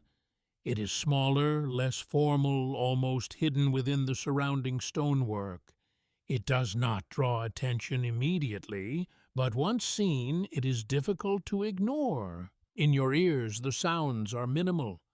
A distant footstep, the soft rustle of fabric, a quiet exhale from someone passing through the corridor beyond. Your mind drifts to the idea of unseen forces, not in a literal sense, but in the way people interpret uncertainty, how patterns, coincidences, and intentions are woven into explanations for events that might otherwise feel unpredictable. Arguments split along whether such practices should be understood as superstition, symbolic behavior, or structured belief systems functioning alongside formal religion.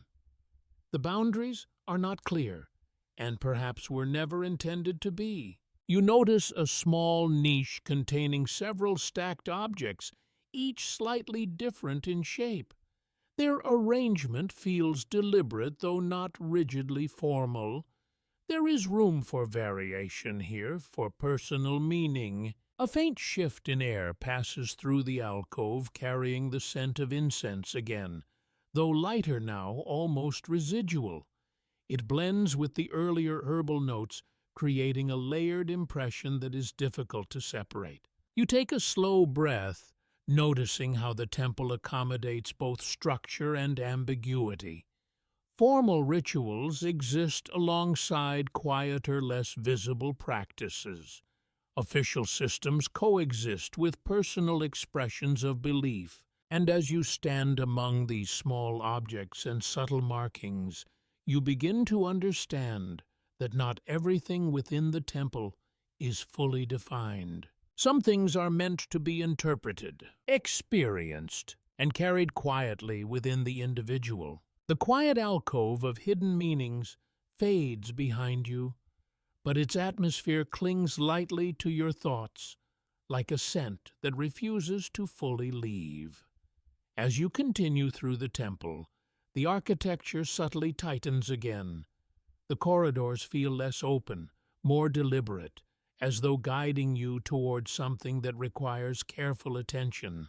You begin to notice tension before you see its source, not loud, not dramatic, but present in the spacing of footsteps, in the brief pauses between spoken words, in the way certain figures avoid lingering too long in one place. The temple is not entirely harmonious. Records confirm that large temple complexes in ancient Egypt often contained overlapping authorities, including priests, administrators, artisans, and officials connected to royal power. These overlapping roles sometimes created friction in decision-making and resource management. You enter a wider passage where several individuals appear to be engaged in discussion. Their voices are low-controlled, but not entirely without edge. One figure gestures toward a tablet, another responds with a small shake of the head. The exchange is brief, but you can feel the undercurrent beneath it. A disagreement, contained but real. Oddly enough, a curious footnote suggests that disputes within temple administration were often resolved through layered authority structures where final decisions could be deferred to higher-ranking officials or ritual protocols. Conflict does not disappear here. It is absorbed. You slow, slightly observing how the conversation concludes without visible resolution. The group disperses in different directions, each returning to their responsibilities without further comment. No agreement has been reached on how frequently such tensions arose or how disruptive they became within daily temple operations. Scholars bicker over whether these institutions functioned smoothly or were constantly negotiating internal balance. A council decree proves that hierarchical roles within temples were clearly defined with authority distributed across multiple levels to maintain order and continuity of function. Structure itself is used as a stabilizing force. One scandalous aside hinted at in certain fragmented interpretations suggests that competition for influence within temple hierarchies could occasionally shape decisions in subtle ways, even if always within formal boundaries. Power, even when structured, still moves through people. You continue forward, noticing how the architecture reflects this layered organization. Some corridors branch into restricted sections. Others lead back toward shared spaces. Movement is not random, but carefully distributed. In your ears, the sounds are subdued. Occasional footsteps echo from different directions. A faint exchange of instructions.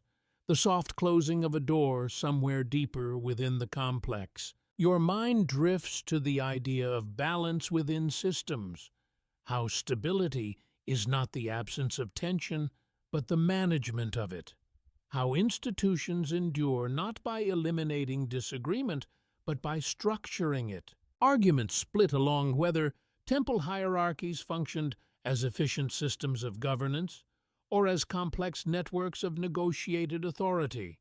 Were decisions centralized or distributed through informal influence? The answer seems to depend on perspective and scale. You notice a corridor junction where markings on the wall subtly indicate different directions of movement, almost like invisible rules encoded into space itself. Those who know follow. Those who do not are guided. A figure passes by, carrying a sealed container, pausing briefly to exchange a quiet word with another before continuing onward. There is no visible conflict in their interaction, only efficiency shaped by underlying structure. The air feels slightly heavier here again, as though responsibility itself has weight within these walls. Not oppressive, but noticeable. You take a slow breath, becoming aware of how the temple absorbs complexity without breaking its surface. Disagreement does not erupt here. It is distributed, contained, managed through systems of role and procedure. And as you observe these subtle interactions, you begin to understand that the temple is not a single voice. It is a layered conversation, one that continues even when no one is speaking loudly enough to hear it. The layered conversation of the temple seems to dissolve into quieter tones as you move farther from the administrative corridors. The tension you sensed earlier does not vanish, but it becomes less visible, embedded instead into the structure around you, like pressure held evenly across stone. The passage ahead begins to slope gently downward. Not dramatically, but enough that you notice a subtle shift in footing, a gradual descent into spaces that feel less active, more reflective. The light dims again, not suddenly, but as though it is being carefully reduced with intention. You pass fewer people now. Those you do see move with a different rhythm. Less urgency, more transition. The temple is entering another phase, not of closure yet, but of winding down. Records confirm that large temple complexes in ancient Egypt often experienced shifts in activity patterns across the day, with peak ritual and administrative functions giving way to quieter maintenance and preparation for nightfall.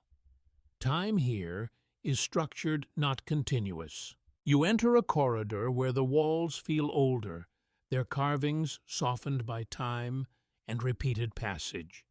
Some details are less distinct now, as though earlier certainty has gradually been worn away. A faint draft moves through the passage, carrying with it cooler air.